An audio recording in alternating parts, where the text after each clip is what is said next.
যে বছর দাওরা পড়ি আমার এক সাথী ছিল মৌলানা কামরুল। বিকেল বেলা আসতাম পাটগাতির বাজারে চা খাইতে। গহরডাঙ্গা থেকে আসার পথে ওই যে কবরস্থান আছে না, ওই কবরস্থানের ধারে রাস্তার পাশে এক বুড়ি বসে বসে পান ছেঁচতেছে, আমানে বসে বসে পান ছেঁচতেছে। তো কামরুল ভাই ওই দূরিতে দেখে জম্মের ফাজিল, কয় যে ওই বুড়ির সাথে একটু ঝগড়া বাঁধাবো, শুনবি দোস্ত? আমি কই না, দেখ বুড়ো মানুষ, তুই ঝগড়া বাঁধাস নে, দাদি নানির বয়সী। কাছে কাছে যাইয়া বুড়ি দেখায়, বুড়ি তুমি সুপার দোষে শেষা খাও। যদিও এটা আমাদের আঞ্চলিক প্রবাদ, তবে এর তর্জমা কি, মানে ভাষা খারাপ বলে মায়ের খাই, এই না তর্জমা? ভাষা খারাপ বিদায় মায়ের খায়। তো বুড়ির যে কয় তুমি সুপার দোষে শেষা খাও, বুড়ি তো সেটি গেছে বাংলা 3-4 মারিয়ে দিয়ে কয় শয়তান বেটা শয়তান, এই আমি সুপার দিয়ে কি দোষ করছি রে? আমি তোর সাথে কোনো কথা কইছি? আমি সুপার দোষে শেষা খাই, কিনা আমার শেষা? কয় না দাদি, তোমার সুপায় দাঁত নাই বলে পান শেষা খাও, সংক্ষেপে কইছি সুপার দোষে শেষা খাও। সুপায় দাঁত নাই বিদায় পান শেষে খাও, তাই কইছি সুপার দোষে। কোরআন সংক্রান্ত যদি চুপা খারাপ করলো তাহলে শেষা খাবা, কথা কোন ঠিক কি ঠিক না? খালি কান্না রস করবো, বুড়োরা খুশি, যুবকরা যা শুনতে এসেছিলাম তা কয় না, চল যাই। আবার খালি সেদরা সেদরি হাসা হাসি, আর বুড়োরা কয় ই কি কুয়োরা জটলো, চল যাই, কথা কন। তাহলে বুড়োকে টুকু দিতে হবে, বুড়োকে টুকু দিতে হবে। এই সবাইরে দিয়ে কথাকে যে বসায় রাখতে পারে ওই লোকটা সবচেয়ে বড় হাকিম। এই লোকমানে হাকিম বড় হাকিম। আমাদের শুরু মানুষ না বান্দর? আস্তাগফিরুল্লাহ। যারা মনে করে, যারা বলে কি উক্তি কি জ্ঞান, তাদের আমার বুঝি আসে না যে মানুষ বান্দরের থেকে সৃষ্টি। একটু কন্যা নাউজুবিল্লাহ। প্রত্যেকটা মানুষ নিজের ব্যাকগ্রাউন্ড খারাপ থাকলে পরবর্তীতে ভালো হয়ে গেলে ওইটা মোছার চেষ্টা করে, ঠিক না? আর আমাদের ব্যাকগ্রাউন্ড কত ভালো সেইটাকে পাল্টাইয়া উল্টো দিক নিয়ে আসতে চাই, কত বড় অমানুষ। আমি কোন এক এলাকার একটা খবর জানি, ওই এলাকায় এক ভদ্রলোক, অনেক বড় লোক, আজ থেকে 40 বছর আগের খবর। আমি তখন ফার্সি পয়ালি বা মিজান পড়ি, কমপক্ষে 40 বছর আগে হবে। সেই সময় উনরা ধনী মানুষ, কিন্তু ওনাদের অর্থের সূচনা হলো কুলু। কুলু চেনেন নাকি? ওই গরুর যে গাইন বাঙ্গাই, গাইনতে গরু ঘুরাই তেল বের করতো না, কুলু বংশ। তো আমাদের মুসলমানদের ভিতরে যে বংশগুলো একটু সামাজিকভাবে দুর্বল, তার ভিতরে কুলু একটা। তো উনি কোটি কোটি টাকার মালিক হয়ে গেছে, উনারে কুলু নামেই ডাকে। তো উনি এলাকায় এসে, ঢাকা থেকে এসে, এখন আগে তো ব্যবসার পরিমাণ যেমন, তার নামও সেরকম। জড়িতি করে মাছ বেচে, তার নাম জাইলিয়ে। আর বিশাল মাছের কারবার করে, তার নাম ফিশারি। পোলাপানে পড়ে গেলি কয় আষাঢ় খাইছে, বড়রা পড়ে গেলি কয় স্লিপ করছে। ব্যক্তি হিসেবে ভাষা পাল্টেছে না। তো আগে কুলু ছিল, পরে উনি অয়েল ফ্যাক্টরি, অয়েল মিলের মালিক, অয়েল ইন্ডাস্ট্রিজ। কিন্তু সেই কুলু নাম বাদ দেয় না, সে কুলুই কয়। তো উনি এলাকায় এসে, আমার সেই ছোটবেলা, উনি বললেন আমি 3 লক্ষ টাকা দেব। যে সময় একটা গরুর দাম ছিল 1000 টাকা, যে গরুটার দাম এখন 2 লাখ টাকা। আমি দেখেছি এই গরুটার দাম ছিল 1,1000 টাকা। উনি সেই সময় বলছে যে আমি 3 লক্ষ টাকা দেব, তোমরা গরু খাইয়ে আমারে কুলু কওয়া বাদ দেবা। তো ওনার এই কুলু নাম সারা দুনিয়ায়, সারা বাংলাদেশে ছড়াই গেছে। বললে সেই কালের মানুষ যারা একটু সামাজিক, তারা চিনে ফেলবে, নাম বলবো না। তো পরে এলাকার মানুষ দেখলো যে এমনি তো খাওয়ায় না, তো গরু যদি দেয় আমরা খাই, আমরা কয়জন নাই না করলাম, আর কেউ কইলে তো ঠেকাতে পারবো না। বলতে চাইছি এ কথা যে ব্যাকগ্রাউন্ড ভালো না, কুলু উপাধিটা পছন্দ হচ্ছে না, তাই পাল্টানোর জন্য সেই জামানা 3 লক্ষ মানে এ জামানা 6 কোটি টাকা। সেই 6 কোটি টাকা খরচ করতে প্রস্তুত, সে ব্যাকগ্রাউন্ডকে, খারাপ ব্যাকগ্রাউন্ডকে, সেটাকে ভালো করার জন্য। আমাদের ব্যাকগ্রাউন্ড কত ভালো। আমাদের প্রথম মানুষটার নাম আদম আলাইহিস সালাম। বলেন কি নাম? আব্বাজির নাম কি? আব্বাজি আদম আলাইহিস সালাম। আব্বার সিরিয়াল আছে, আদি পিতা আদম আলাইহিস সালাম, জাতির পিতা, আরে বলেন না ভাই, ইব্রাহিম আলাইহিস সালাম। আল্লাহ শিখিয়ে দিয়েছে, যেটা আমরা বাংলাদেশের একজনরে বলতে পারি, পাকিস্তানির একজনরে বলতে পারে, আর এক দেশে ইন্ডিয়ানরা আর একজনরে বলতে পারে, এটা তাদের আঞ্চলিক জাতির পিতা হতে পারে। কিন্তু আমেরিকার মুসলমানদের জাতির পিতাও যিনি, জাপানের মুসলমানদের জাতির পিতাও, সারা পৃথিবীর মুসলমানদের জাতির পিতা মিল্লাতা আবিকুম ইব্রাহিম ওয়া সাম্মাকুমুল মুসলিমিন। এইটা তো কেউ স্বীকার করতে পারবে না। পারবে কেউ? বঙ্গবন্ধু নিজেও বলবে জাতির পিতা ইব্রাহিম আলাইহিস সালাম, প্রধানমন্ত্রীও বলবে জাতির পিতা ইব্রাহিম আলাইহিস সালাম। ঠিক কি ঠিক না? কাজে এই জায়গা আমাদের হাত দেওয়ার দরকার নেই। প্রথম মানুষটা আদম আলাইহিস সালাম, আদি পিতা। দ্বিতীয় ইব্রাহিম আলাইহিস সালাম, জাতির পিতা। নূহ আলাইহিস সালামকে বলা হয় আদমে সানি। আর রূহানি পিতা মুহাম্মদুর রাসূলুল্লাহ সাল্লাল্লাহু আলাইহি ওয়াসাল্লাম। জন্মদাতা পিতা আব্দুল খালেক, আব্দুল মালিক, যার আব্বার নাম যা। আর রেশতাগত একটা পিতা আছে, আব্বাকে ডাকি শ্বশুর আব্বা। তো আমাদের আদি পিতা আদম আলাইহিস সালাম, উনি সাধারণ পাবলিক না, মূর্খ আর শিক্ষিত না, উনি সমস্ত মানুষের প্রথম মানুষটা। ওনাকে সৃষ্টি করে আল্লাহ তাআলা সব ফেরেশতাদেরকে উপস্থিত করছে। ওনাকে সৃষ্টির আগে আল্লাহ ফেরেশতাদেরকে নিয়ে একটু মত বিনিময় সভা করেছিলেন। জানেন সবাই কিসসা? যে আল্লাহ বললেন ইন্নী জাইলুন ফিল আরদি খলিফা, আমি তো দুনিয়ার প্রতিনিধি বানাইতে চাই। ফামা আযান্নুকুম, তোমাদের ধারণা কি? তো ফেরেশতারা বললেন আতাজালু ফিহা মান ইউফসিদু ফিহা ওয়া ইয়াসফিকুদ দিমা। আল্লাহ, এর আগে তো তুমি জিন বানাইছিলে, লক্ষ লক্ষ বছর জিনদের পরিচালনা করলাম। এরা তো বড় উশৃঙ্খল জাতি, মারামারি, খুনোখুনি, দাঙ্গা হাঙ্গামা, আকাম কুকাম যত আছে সব তারা করছে, যার কারণে তাদেরকে পিঠে পাটায় তাড়াই দিলাম। পরবর্তীতে আবার এমন কোন জাতি বানাইতে চাও যারা নিজেরা মারামারি করবে, খুনোখুনি করবে, বাড়িতে ভাইয়ের মাথায় বাড়ি দেবে, এক আধ জায়গার জন্য 5 লাখ 10 লাখ 20 লাখ টাকা খরচ করবে, কেস কাছারি মালি মামলা যা আছে সব করবে। এইগুলো করবে নাকি তারা? আল্লাহ পাক বলে ইন্নী আলামু মা লা তা'লামুন, করবে না তা না, তাও করবে। যে আকাম করে সে কামও করে, যে কাম করে সে আকামও করে। কতক্ষণ না কেন? যে লোকটা হাঁটে সে লোকটা আছাড় খায়, যে লোকটা জীবন ভরে বসে থাকে সে লোকটা কোনোদিন পরিচয় স্লিপ করে নাকি? কাজেই যে কাজ করে সে ফাঁকে ফাঁকে দুইটা কাজও করে। তবে তাদের যে কারামতি আর বুজুর্গি আর শরাফত আছে এটা তোমরা জানো না, আমি জানি সেইটা। তো আল্লাহ তাআলা বানায় ফেললেন। ফেরেশতাদের ওই কথার মাধ্যমে বোঝা গেছিল যেন ফেরেশতারা মৌনভাবে অসমর্থন করতেছেন, মেনে নিতে চাচ্ছেন না, মানব জাতির সৃষ্টির পক্ষে না ফেরেশতারা, এমন একটা ভাব বুঝাইতে চাচ্ছে। তো আল্লাহ তাআলা বানাই ফেললেন আদম আলাইহিস সালাম। ফাখালাকাল্লাহু বিয়াদাইহি, আল্লাহ তাআলা নিজ হাতে আদম আলাইহিস সালামকে বানাইলেন। বলেন না আলহামদুলিল্লাহ। সব সৃষ্টি করেছেন আল্লাহ তাআলা একটা শব্দ দিয়ে, কুন। কি শব্দ? কুন সামান, আসমান হও, হয়ে গেছে আসমান। কুন শামসান, সূর্য হও, হয়ে গেছে সূর্য। ওর পিছনে আল্লাহ তাআলা হাত বা ম্যাটেরিয়ালস কিচ্ছু ব্যবহার করতে যান নাই। কুন কামারান, চাঁদ হয়ে যাও, হয়ে গেল চাঁদ, এত বড় চাঁদ। কুন আরদিন, 7টা জমিন হয়ে যাও, হয়ে গেল 7টা জমিন। কুন বাহরান, সাগর হয়ে যাও, হয়ে গেল। কুন নাহরান, নদী হয়ে যাও, হয়ে গেল। এমন করে সব। কোন মালাইকা, ফেরেশতা হও, হয়ে গেল। কোন জিন্নান, হয়ে গেল। জিন হও, হয়ে গেল। কিন্তু 5টা জিনিস বানাইতে আল্লাহ তাআলা কোন শব্দের পর ক্ষান্ত করেন নাই। 5টা জিনিস বানাইছেন আল্লাহ তাআলা নিজ হাত দিয়ে। এই 5টার ভিতরে একটা হলো আল্লাহর আরশ। আল্লাহ যে চেয়ারে বসেন, আরশে বসেন, এই আরশটা আল্লাহ তাআলা নিজ হাত দিয়ে তৈরি করেছেন, পছন্দ মতো বানাইছে। দেখবেন আল্লাহর আরশ, দেখবেন না? নিয়ত নাই আল্লাহর আরশ দেখবেন না? নিয়ত আছে তো ইনশাআল্লাহ। আল্লাহ তাআলা সবাইকে নসিব করেন। আল্লাহ তার আরশ নিজ হাত দিয়ে বানাইছে। 2 নম্বরে মানুষের তকদির লেখে আল্লাহ একটা কলম দিয়ে, লৌহ কলম, শুনছেন না? আরশ কুরসি লৌহ কলম। এই আল্লাহর কলমটা আল্লাহ তাআলা নিজ হাত দিয়ে বানাইছে, ওটা কোন দিয়ে বানায়নি। 3 নম্বরে 104 খানা আসমানি কিতাবের ভিতরে আল্লাহ তাআলা তাওরাত কিতাবটা লিখেছেন আল্লাহ নিজ হাত দিয়ে পাথরের গায়ে। অনেক বড় কিতাব, মুসা আলাইহিস সালামকে দিয়েছিলেন তৌরাত। 1000 পারা, 10 লক্ষ আয়াত। ওয়াহমিলু আসফারহা 70 জামালান, মুসা আলাইহিস সালামের জামানার 70টা উট লাগতো তাওরাত কিতাবকে বহন করার জন্য। বলি সুবহানাল্লাহ। 4 নম্বর হলো জান্নাতে আদন। 8টা জান্নাত আল্লাহ তাআলা আপনাদের জন্য তৈরি করে রেখেছেন। যাবেন তো জান্নাতে ইনশাআল্লাহ। এর ভিতরে জান্নাতে ফেরদাউস, এটা আপনাদের জন্য। উম্মতে মুহাম্মাদি আখিরি নবীর উম্মতের জন্য জান্নাতুল ফেরদাউসি নুজুলা, ওর ভিতরে মেহমানদারি হবে। আল্লাহ তাআলা নিজ হাতে আপনাদেরকে 500 বছর গালে উঠাই খানা খাওয়াবে।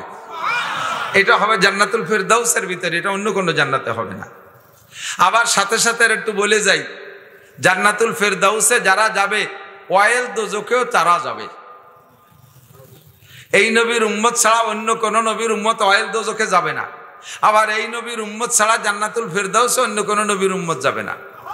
বাস্তবে দুনিয়ায় এরকম প্রমাণ আছে, যারা সারা বছর সোনারগাঁও হোটেলে আরাম করে, শিরাটনে আরাম করে, 5 স্টার 7 স্টার 3 স্টার দামি দামি হোটেলে যারা সময় কাটায় ইত্যাদি ইত্যাদি, ওর ভিতরে দুনিয়ার কোনো তার অভাব নাই, হুরও আছে। বেশি ব্যাখ্যা দিলাম না। যারা দুনিয়ায় বড় বড় মোটা পয়সার মালিক, তারা সিঙ্গাপুর যাইয়া অবকাশকাল কাটায়।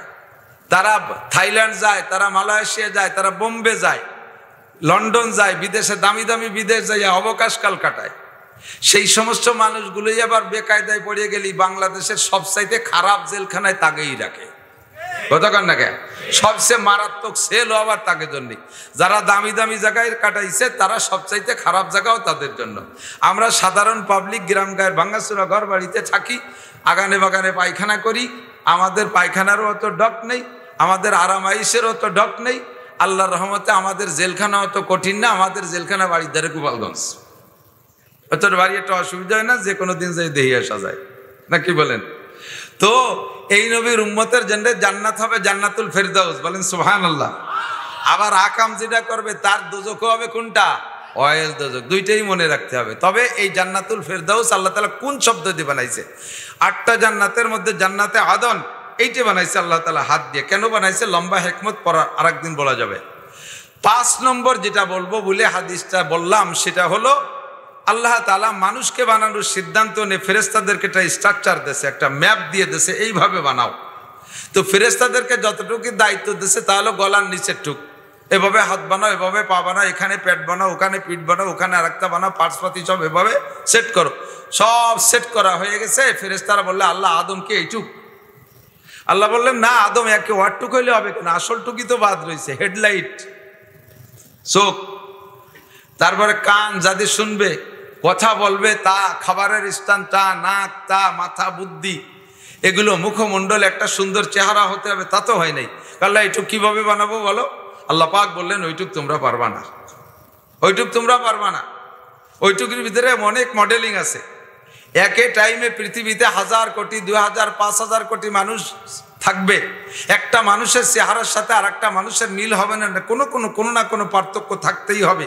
এই একই টাইমে 10,000 কোটি, 2000, 5000 কোটি মানুষের চেহারার ভিতরে পার্থক্য, এইটা তোমরা ফেরেশতারা পারবা না। এটার ভিতরে আলাদা একটা কুদরত লাগবে।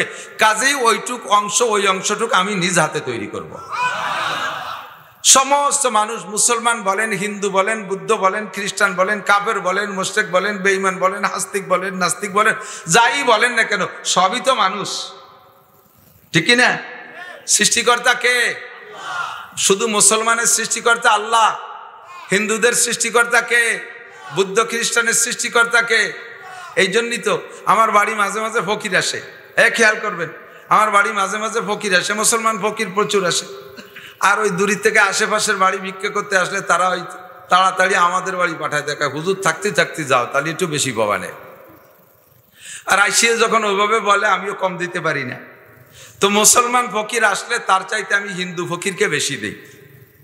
আগে একদিন আমি যখন হিন্দু মহিলাকে টাকা দিচ্ছি, একজন আমারে বলতেছে হুজুর উনি তো হিন্দু। আর শাট আপ, উনি হিন্দু, উনি আল্লাহকে আল্লাহ বলে স্বীকার করেন, আল্লাহকে আল্লাহ বলে মানে না। উনি অন্য দেবদেবীর পূজা পাঠ করে, সৃষ্টিকর্তা তার আল্লাহ উনি হয়তো জানে না। তো আল্লাহ তাকে সৃষ্টি করার পরে ওই লোকটা কোনোদিনও আল্লাহকে আল্লাহ বলে ডাকলো না, মসজিদে সিজদা দিল না, কোনোদিন তার শরীয়তের হুকুম মানলো না। তারপরে তো আল্লাহ তাআলা তাকে না খাওয়াই রাখতেছে না, কথা কন না কেন? তো সৃষ্টিকর্তা আল্লাহ যদি তারে খাওয়ায়, তাহলে আমি আল্লাহর আর এক মখলুক, তার আর একটা মখলুককে আমি দেব, সেটা কোন জাতের সেটা আমার দেখার বিষয় না, সেটা আমার দেখার বিষয় না। বরঞ্চ মুসলমানের চাইতে হিন্দুকে বেশি দেব, অন্য জাতিকে বেশি দেব, যাতে সে বোঝে যে মুসলমানরা কত বড় সহানুভূতিশীল, মুসলমানরা কত বেশি দরদি। তার মনটা এদিকে এসে যেতে পারে মুসলমানের আচার আখলাক দেখে। কথা বলেন ঠিক ঠিক না? তো আল্লাহ তাআলা সকলকে বানাইছেন, এই গলার উপর একটু আল্লাহ নিজ হাত দিয়ে বানাইছে। এই জন্য শরীয়তের বিধান একটু আমি বলে নেই, লক্ষ্য করেন। আল্লাহ পাক বলেন যেটুক ফেরেশতারা বানাইছে ওটুক তুমি মারো, পেশিয়ে ফেলাও, শেষিয়ে ফেলাও, আমি ও জায়গা বাড়ি একটা খেয়াল করতে যাই না। তবে যে জায়গা বানাইতে আমি আল্লাহ নিজ হাতে হাত দিয়েছি, ওইটুকির উপরে তুমি রাগের হাত, প্রহারের হাত, তোমার মেজাজের হাত, তোমার মারির হাতটা ওই জায়গা লাগাবা না। মানুষকে মারতে হলে পিঠিয়ে মারো, শরীরের অন্য জায়গা মারো, গলার উপরে মারবা না। ওই জায়গা মারলে ওটা ওই জায়গা আমার হাত লাগছে, তোমার মারটা যেন আমার হাতের উপরে পড়ে, এতে আমি বড় কষ্ট পাই। ওইটুকু আমি নিজ হাত দিয়ে বানাইছি। দুঃখের বিষয়, পরিতাপের বিষয়, আমরা সিস্টেম সম্পূর্ণ পাল্টায় ফেলাইছি।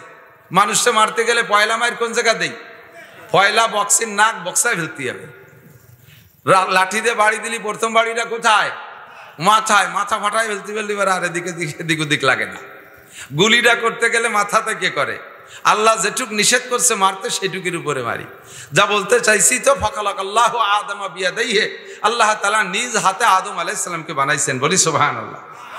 এরপরে সেখান থেকে আল্লাহ পাক ইয়া আইয়ুহাল্লাযীনা আমানুত্তাকুল্লাহ ইয়া আইয়ুহান নাসুত্তাকু রাব্বাকুমুল্লাযী খালাকাকুম মিন নাফসিন ওয়াহিদা, হে দুনিয়ার মানুষ তোমরা আল্লাহকে ভয় পাও। বন্ধু বলেন কাকে ভয়? কাকে ভয়? ইয়া আইয়ুহান নাসুত্তাকু রাব্বাকুম, তোমাদের রবকে তোমরা ভয় পাও। আল্লাযী খালাকাকুম, যে আল্লাহ তাআলা সৃষ্টি করেছেন তোমাকে। দুনিয়ার কেউ তোমাকে সৃষ্টি করতে পারে নাই, সৃষ্টিকর্তা একমাত্র কে? ইয়াকিন করেন সৃষ্টিকর্তা একমাত্র আল্লাযী খালাকাকুম মিন নাফসিন ওয়াহিদা, বানাইছেন কোত্থেকে? এক ব্যক্তি থেকে।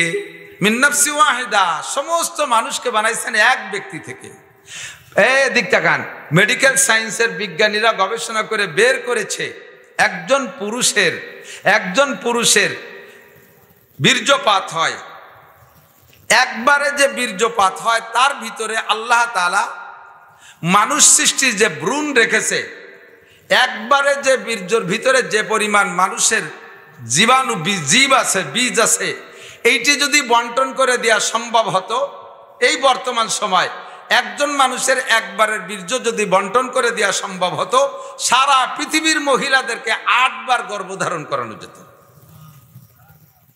কিয়ামত পর্যন্ত যত মানুষ আসবে সমস্ত মানুষের রূহকে আল্লাহ তাআলা আদম আলাইহিস সালামের মিনবাইনিস সুলবি ওয়াত তারায়েব, ডাইন শানা আর বাম শানার মাঝখানে আল্লাহ তাআলা রেখে দিয়েছেন।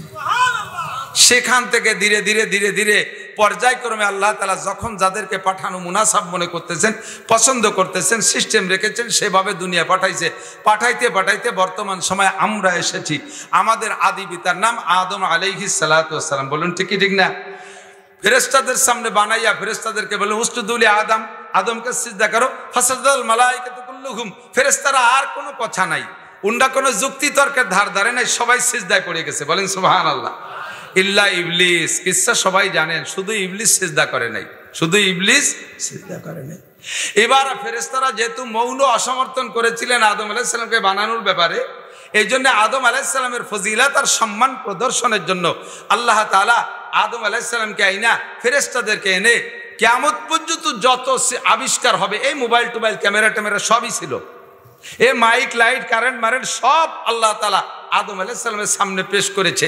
এর আগে আদম আলাইহিস সালাম জীবনেও কোনোদিন এগুলো দেখেন নাই, এগুলো উনি ব্যবহারও করেন নাই।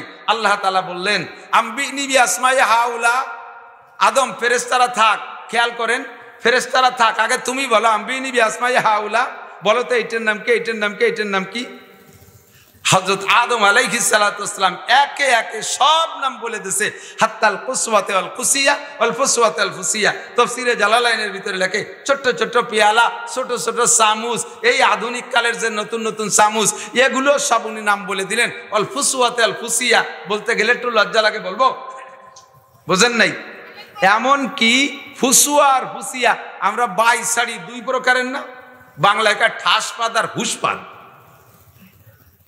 এই ঠাসপাদ আর ফুসপাদের নামও পেয়ে দিছে। আল্লাহু আকবার। এবার ফেরেশতারা তো আদম আলাইহিস সালামের কাছে একবার শুনলেন, আদম আলাইহিস সালাম কিন্তু এর আগে কের থেকে শুনে নাই, উনি সর্বপ্রথম সবগুলোর নাম বললেন। এরপরে ফেরেশতাদেরকে আল্লাহ তাআলা বলবেন আম্বিউনি বিআসমাই হাউলা, তোমরা তো একবার শুনছো, আর তোমরা আদমের থেকে কত হাজার লক্ষ বছর আগে তোমাদের সৃষ্টি, তোমরা এবার বলো। এবার ফেরেশতারা বলতে যাইয়া একটাও মনে নাই, এবার ফেরেশতারা সারেন্ডার করছে, সুবহানাকা লা ইলমা লানা ইল্লা মা আল্লামতানা ইন্নাকা আনতাল আলিমুল হাকীম। রব্বুল আলামিন, আমরা কি জানি, তুমি যতটুকু আমাদেরকে জানাইছো তার বেশি জানি না। কথার ভিতরে চরম একটা মানে ক্রিটিক্যাল জব দিয়ে দিয়েছে, খেয়াল করি। ফেরেশতারা বললেন তুমি আমাদেরকে যা জানাইছো আমরা তার বেশি জানি না, তার মানে তুমি আদম রে ঘরের মধ্যে নিয়ে সব পড়াইয়া মুখস্থ করাই আইনি আমাদের সামনে তারে যে সবক শুনলে সে বলে দিতে পারলে, আর আমাকে তো পড়াও নাই, কাজে কাজে আমরা পারি না। কথা কিন্তু এদিক নিয়ে আল্লাহর পর একটা অভিযোগ করা যায়, কিন্তু আল্লাহ তাআলার সম্পর্কে ফেরেশতারা সুবহানাক, তুমি সব দোষ থেকে পবিত্র, বলেন সুবহানাল্লাহ। আল্লাহ কোনো দোষে দোষী, আল্লাহ কোনো অপরাধে অপরাধী, আল্লাহ তাআলা আদম আলাইহিস সালামকে শিখিয়ে দিয়েছেন, বা উনি বলছেন ফেরেশতাদের শিখিয়ে নেই, ফেরেশতারা পারে না, তবে সারেন্ডার করেছেন বড় ভদ্রতার সাথে, আদবের সাথে সারেন্ডার করেছে। যে কথা বলতে চাইছি, জিবরিল ফেল করছে, মিকাইল ফেল করছে, ইসরাফিল ফেল করছে, আজরাইল ফেল করছে, হামেলাতুল আরশ আরশ বহনকারী 8 জন ফেরেশতা তারাও ফেল করছে, সব ফেরেশতা ফেল করছে, হযরত আদম আলাইহিস সালামের কাছে উনি জিতে গেছে। তাহলে লোকটা কত বড় শিক্ষিত, কত বড় পণ্ডিত। এই লোকটা আমাদের আদি পিতা। আমরা তা বাদ দিয়ে যদি বলি বান্দরের থেকে আমাদের সৃষ্টি, কন্যা নাউজুবিল্লাহ, বলি না নাউজুবিল্লাহ। আমরা ব্যাকগ্রাউন্ড খারাপের দিকে যেতে চাই না, আমাদের ব্যাকগ্রাউন্ড ভালো, বলি আলহামদুলিল্লাহ। এবার আদম আলাইহিস সালামকে সব কিছুর উপস্থিতিতে আল্লাহ পাক জান্নাতের ভিতরে রেখেছেন। জান্নাতের মধ্যে রাইখা আল্লাহ বললেন, এসব তোমার জন্য হালাল, গুরবার খাবা, নামাজ নাই বেহেশতের ভিতরে, রোজা নাই, হজ নাই, জাকাত নাই, তবলিগ নাই, সরমুনাই নাই, মসজিদ নাই, মাদ্রাসা নাই, আমলিগ নাই, বিএনপি নাই, জামাত নাই, জাতীয় পার্টি নাই, লৌকো নাই, দানের শীষ নাই, কোনো আন্দোলন নাই, হরতাল নাই, অবরোধ নাই, কোনো ঝামেলা নাই, মানুষজন কেউ নাই, তোমরা দুইজন সিরু ফিহা, এর মধ্যে ঘুরবা, অকুলু মাতাস্তাহু আর মাতাস্তাহিয়া, দুইজনে যা মনে চায় তা খাইতে থাকো, অকুলা মাতাস্তাহিয়া, মনে যা চায় তাই খাইতে থাকো, যেটা দেখতে মনে চায় দেখো, কোনো সমস্যা নাই, যেখানে যেতে চাও তুমি সেখানে যেতে পারবা, কোনো গাড়ি ঘোড়া ভাড়া দেওয়া লাগবে না, যাইতেই থাকো। তবে একটা কথা মনে রাখবা, লা তাকরাবা হাদিহিস শাজারাতা ফাতাকুনা মিনাজ জালিমিন। এই সব বৈধতা ঠিক থাকবে, সব ব্যবহার করতে থাকবা, বাধা নাই। একটা কাজ একটা কথা মনে রাখবা, এই গাছটার কাছে যাবা না। কয়টা গাছ? এই একটা গাছের কাছে যাবা না, বাস অনলি একটা ওয়াজ। কয়টা ওয়াজ?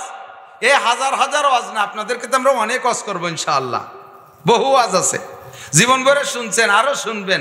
আর আদম আলাইহিস সালামকে আল্লাহ তাআলা নিজে ওয়াজ করছেন মাত্র একটা ওয়াজ। কয়টা? একটা গাছের কাছে যাওয়া না, আর সব জায়গায় যাও, কত ভালো ভালো গাছ আছে, ওখান দিয়ে ঘুরে বেড়াও, গাছে ওঠো, আম পাড়ো, খাও, কোনো সমস্যা, ওই গাছটার কাছে যাবা না। কিছুদিন পরে যাইয়া সেই গাছটার কাছে চলেই গেছে, ফাযাল্লাহুমা শাইতান, শয়তানে ধোঁকা দিয়ে সেখানে নিয়ে চলে গেছে। আমি বলতে চাইছি সেই কথাটা যে আব্বাজি আদম আলাইহিস সালাম আমাদের আদি পিতা, একটা ওয়াজ মনে রাখতে পারে নাই। আরবিতে বলে আউয়ালুন নাসি আউয়ালুন নাসিন, প্রথম মানুষটাই প্রথম ভুলে জানেওয়ালা। আর বাপের যে স্বভাব সন্তানের, সে স্বভাব অনেকটাই এসে যায়। বাপের যদি দাঁত ফাঁকা ফাঁকা হয়, সন্তানের দাঁতও ফাঁকা হয়। বাপের যদি চুল কুকড়া কুকড়া হয়, সন্তানেরও তা হয়। বাপ যদি বিড়ি খায়, ছেলে তো বিড়ি খায়, বরঞ্চ তার সে প্রমোশন করে গাঁজাও খায়। কতক্ষণ না, বাপ যদি চোরায়, ছেলেও কমপক্ষে কিছু না কিছু আদর্শ হয়, বাইরে চুরি না করলে বাপের পকেট মারে।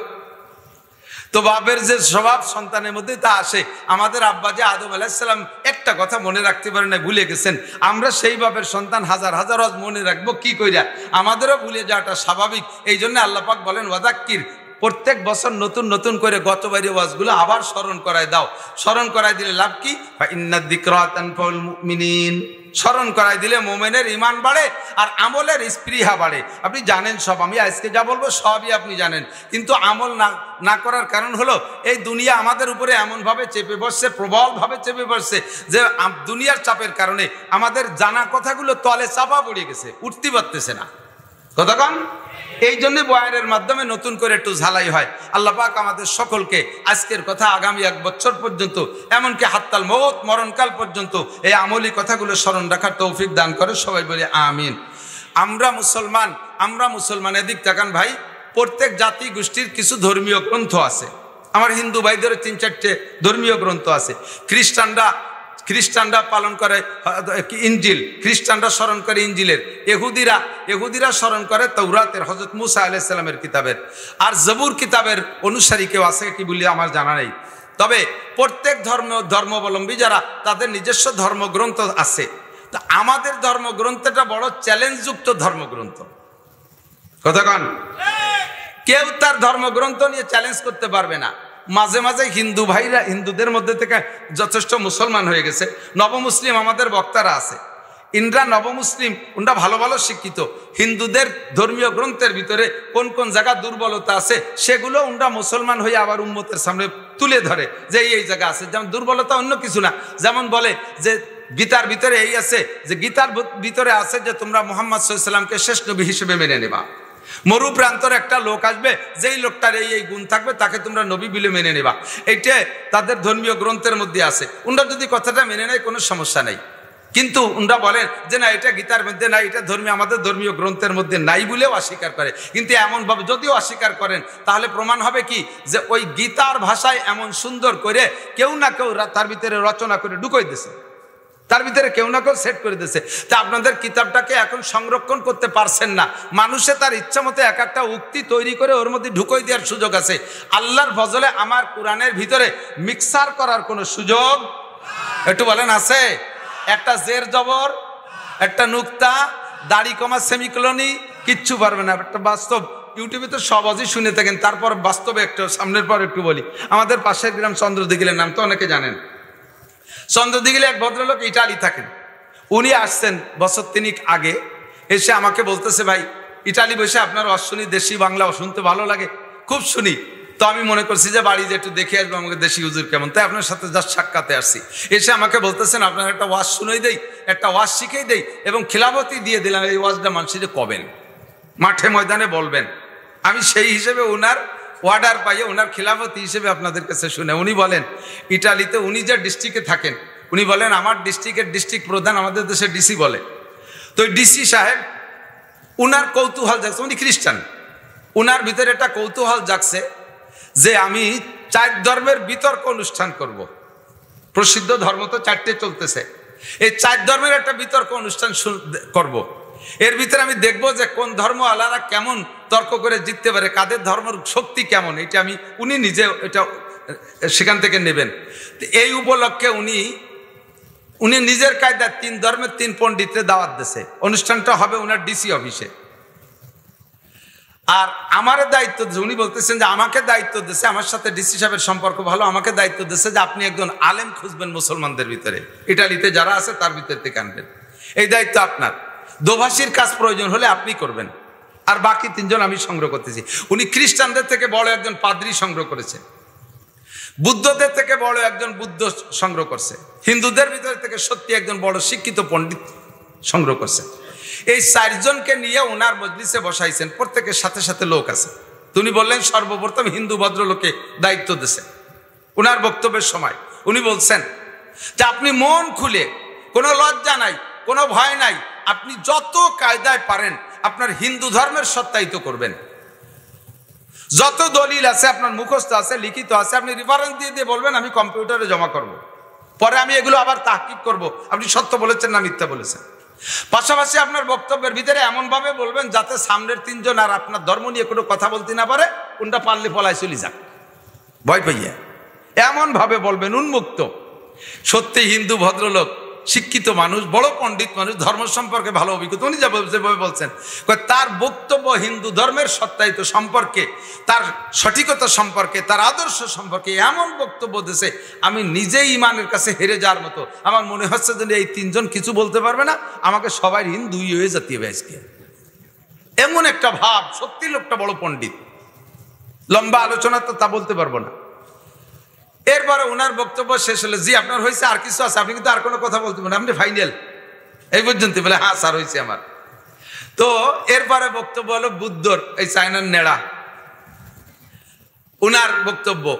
তো ওনার দায়িত্ব, উনিও বড় পণ্ডিত, ওনার দায়িত্ব হলো যে হিন্দু যা বলছে সব কাটবা, আর পরবর্তীতে কেউ যাতে বলতে না পারে এমন ভাবে বেড়া দেবা। তে ভদ্রলোক বড় পণ্ডিত মানুষ, কায়দা মতো ঝাড়ছে, হিন্দুর ধর্মরে একেবারে শেষ করে দিয়েছে। উনার ধর্মই ধর্ম, আর জগতে কোনো ধর্মই নাই। এবার এই লোক বলতেছে ইমান আমার ওই জায়গাতে সরে, এবারে এই বুদ্ধর দিক চলে আইছে। এমন মনে হচ্ছে যে বুদ্ধ ধর্ম সবাই পালন করা লাগবে। 2 জনের বক্তব্য শেষে দেশে খ্রিস্টান পাদ্রীকে, পাদ্রীর কাছে তো আসমানি কিতাব ইঞ্জিল আছে, উনরা অরিজিনালি আল্লাহকে বিশ্বাস করে, নবী হিসেবে ঈসা আলাইহিস সালামকে মানে। তো বাকি উনার আসমানি কিতাব দিয়ে উনি এমন ভাবে বলছেন আগের 2 জন শেষ, এ 2 জন চলে গেলেও পারে যে কোনো ফাঁকে, আর সামনে হুজুর কিছু বলতে পারবে না। এই খ্রিস্টান ধর্মকে এমন ভাবে উপস্থাপন করছে।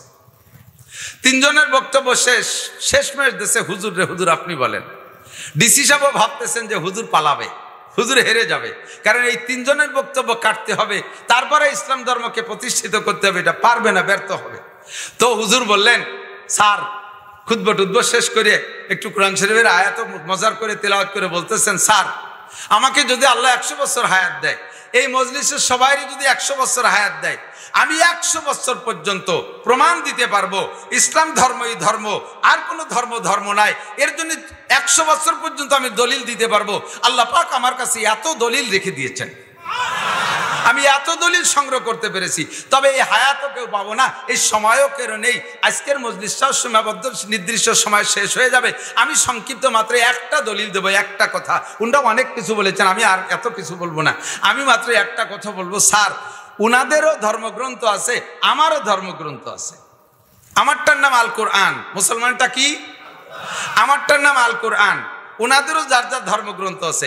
আপনি অর্ডার দেন, আমি সারা পৃথিবীর সমস্ত কোরআন শরীফ সংগ্রহ করে ফেলবো, একটা কোরআনও কোথাও রাখবো না, সব ক্লোজ করবো।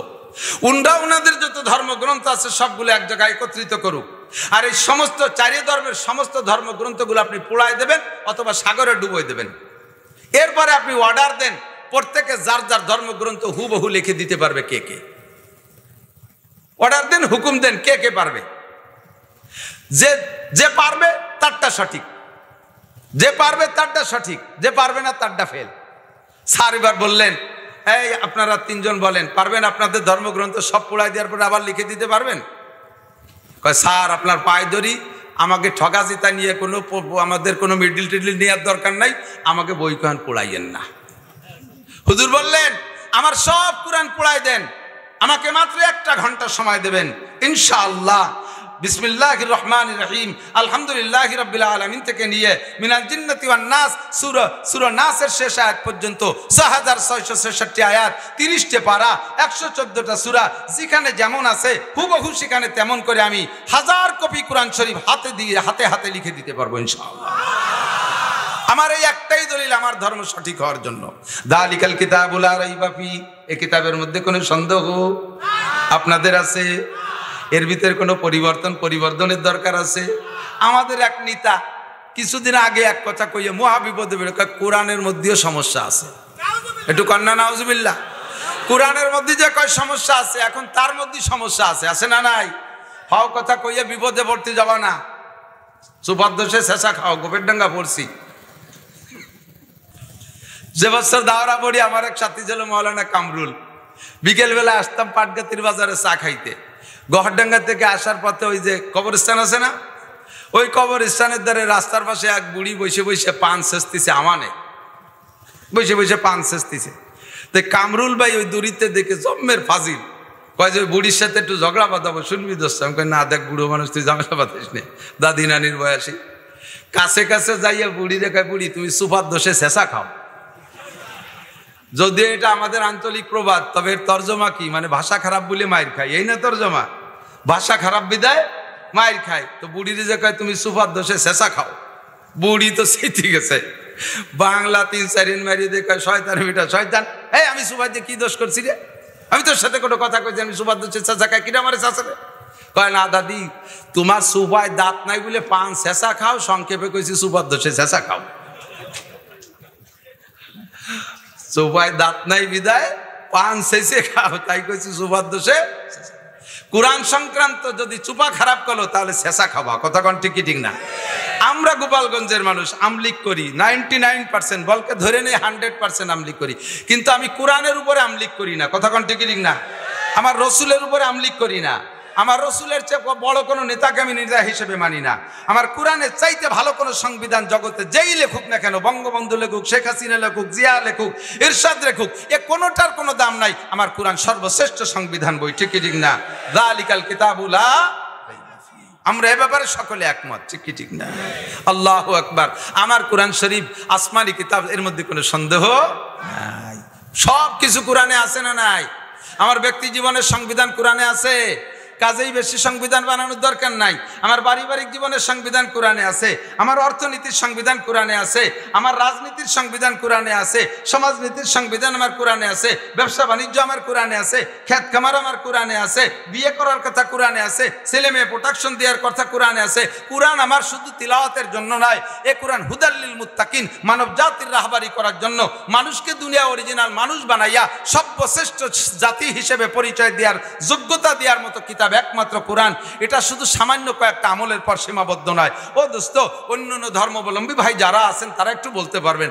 আমার বাড়ির কাছেও আছে হিন্দুরা, আমার একটা পরামানিক আছে, ওরে আমি বলি, এই আমরা তো মুসলমান, আমরা মুসলমান, আমরা যেখানে যাতে হাত দিই তার মধ্যে আমাকে ইসলাম আছে, তার মধ্যে আমাদের ইসলাম আছে। আমি বলবো তোকে অনেকগুলো, তুই বলতো তোদের ধর্মের ভিতরে এই গোমের দোয়া কি, পায়খানায় যার দোয়া কি, ভাত খাওয়ার দোয়া কি, পানি খাওয়ার দোয়া কি, লবণ মুখে দোয়া দেওয়া কি, ঘুমানোর আগে দোয়া কি, ঘুমের থেকে উঠার পরে দোয়া কি, আজে বাজে স্বপ্নে দেখলি সজাগ হয়ে গেলি সেই সময় কি বলতে হয়, এগুলো কদি তোকে মধ্যে কি আছে? তো কয় যে আমাকে মধ্যে তো ওর কিছু আমার জানা নাই, থাকলেও আছে নাকি তা আমি জানি না।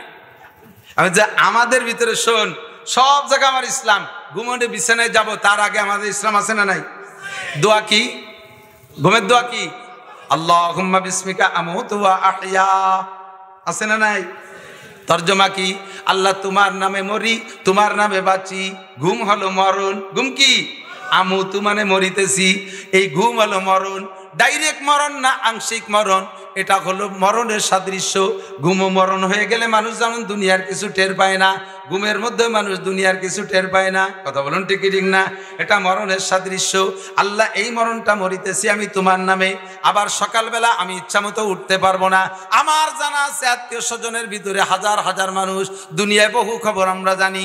এই রাতের বেলা যে ঘুমাইলো, সকালবেলার ঘুম থেকে ওঠে নাই, ওই ঘুমের মরণই তার স্থায়ী মরণ হয়েছে কি হয় নাই? দুই একটা খবর আপনারা জানেন কি জানেন না? আমরা ঘুমানোর আগে এই দোয়াটা পড়া আল্লাহর নামে ঘুমাই। আবার ঘুমের মধ্যে যদি আশেপাশে স্বপ্নে দেখি, ভয়ের কোনো স্বপ্নে দেখি, আমরা ঘুম থেকে ওই সজাগ হয়ে যাই রাতের বেলায়, তখন আমাদের সেই সময় পড়ার একটা দোয়া আছে। আউযুবিল্লাহি মিনাশ শাইতানির রাজিম 3 বার পড়বেন, আউযুবিল্লাহি মিনাশ শাইতানির রাজিম 3 বার পড়বেন, পড়ে বাম দিকে ছোট ছোট করে 3 বার থুক মারবেন, আবার ঘুমাবেন। বাকি রাত আর কোনো আজেবাজে স্বপ্নে দেখবেন না। দেখো আমাদের রাতের বেলা ঘুমের মধ্যে একটা দোয়া আছে। আবার সকালে যখন ঘুম থেকে উঠি তখন আমাদের দোয়া আছে। বলেন আলহামদুলিল্লাহিল্লাযী আহিয়ানা বাদামা আমাতানা ওয়া ইলাইহিন নুশুর। সব প্রশংসা কার? মরণ দিয়েছিলেন কে? আবার এখন জীবিত করলেন কে? যে আল্লাহ তাআলা আমাকে কিছুক্ষণ মেরে রাখার পরে আবার বাঁচাই দিয়েছেন। সব প্রশংসা সেই আল্লাহর। আমার আব্বা আমারে বাঁচাই নাই, কাজে আব্বার প্রশংসা না। মা আমারে বাঁচাই নাই, মার প্রশংসা না। আমার কোনো দেবদেবী আমারে বাঁচাই নাই, কাজেই তার প্রশংসা না। আমার কোনো নেতাগুতা আমারে বাঁচাই নাই। এই ঘুমের মরণ থেকে আমারে বাঁচাইছে কে?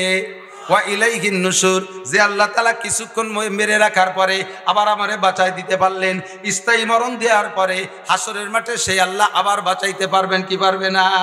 ওয়া ইলাইহিন নুশুর। আবার তার সামনে আমাকে উঠতে হবে। দেখ আমাদের সব জায়গায় দোয়া আছে।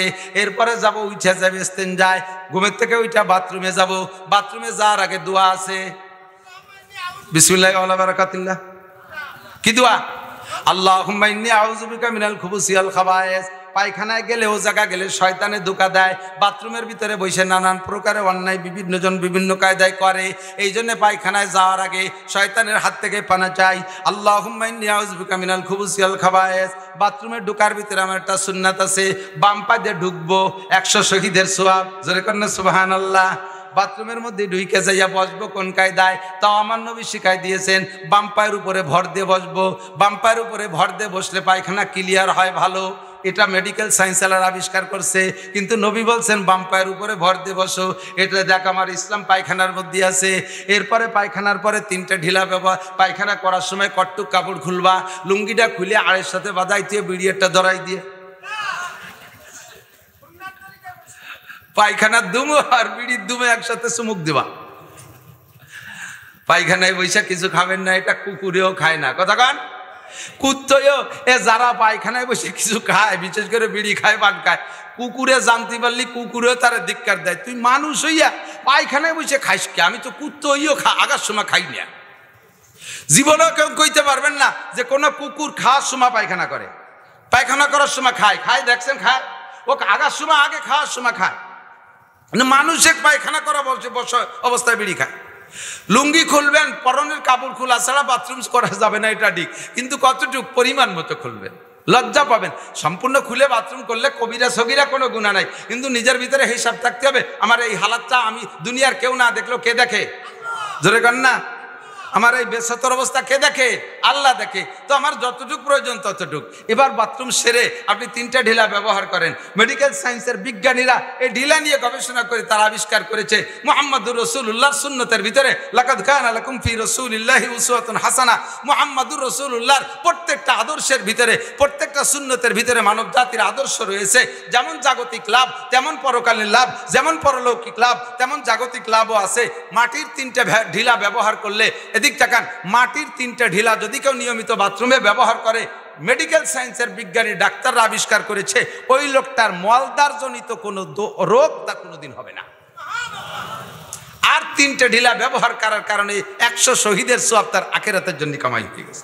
পায়খানায় বসে আমার শরীয়ত ইসলাম আছে না নাই? কথা কান। এরপরে পায়খানা করার পরে এদিক তাকান, মলমূত্র যা বের হয়েছে 1 বদনা পানি দিয়ে ধুইছেন।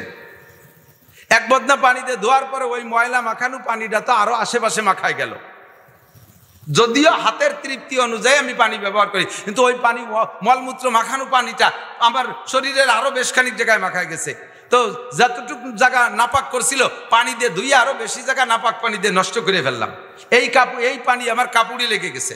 এই কাপড় অবস্থা আমি নামাজ পড়বো, এইটা কেমন কেমন লাগে, একটু শখ লাগে। কয় যে ওই পানির হাত থেকে বাঁচা কঠিন, ওই পানির হাত থেকে বাঁচা কঠিন। সকলের বাথরুমের ভিতরে পরিষ্কার কাপড় থাকে না, মুছার জন্য গামছা হাতে করে সবাই যায় না বাথরুমে।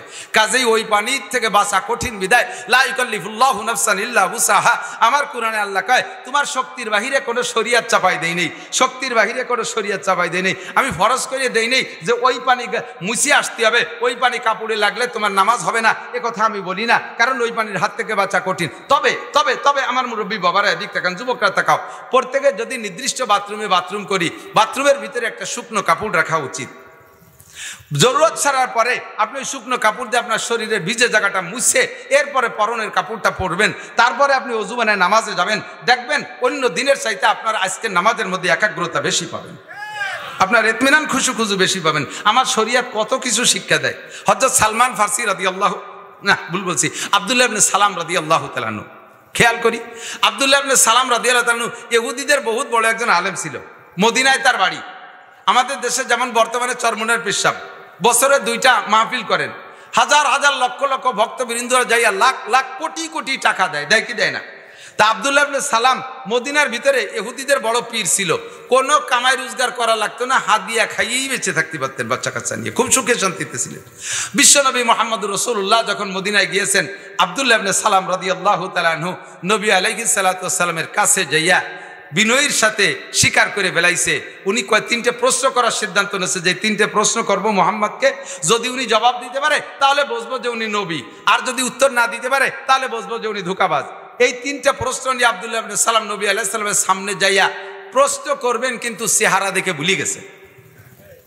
উনি বলতে বাধ্য, আরে যেই লোকটার কাছে, যেই লোকটারে ধোঁকাবাজ সন্দেহ করে তাকে সঠিক প্রমাণের জন্য 3টে প্রশ্ন আমি নিয়ে আসছি, ওই লোকটার চেহারা দেখে আমার বুঝ হয়ে গেছে এই চেহারাটা কোনোদিন মিথ্যে কথা বলতে পারে না।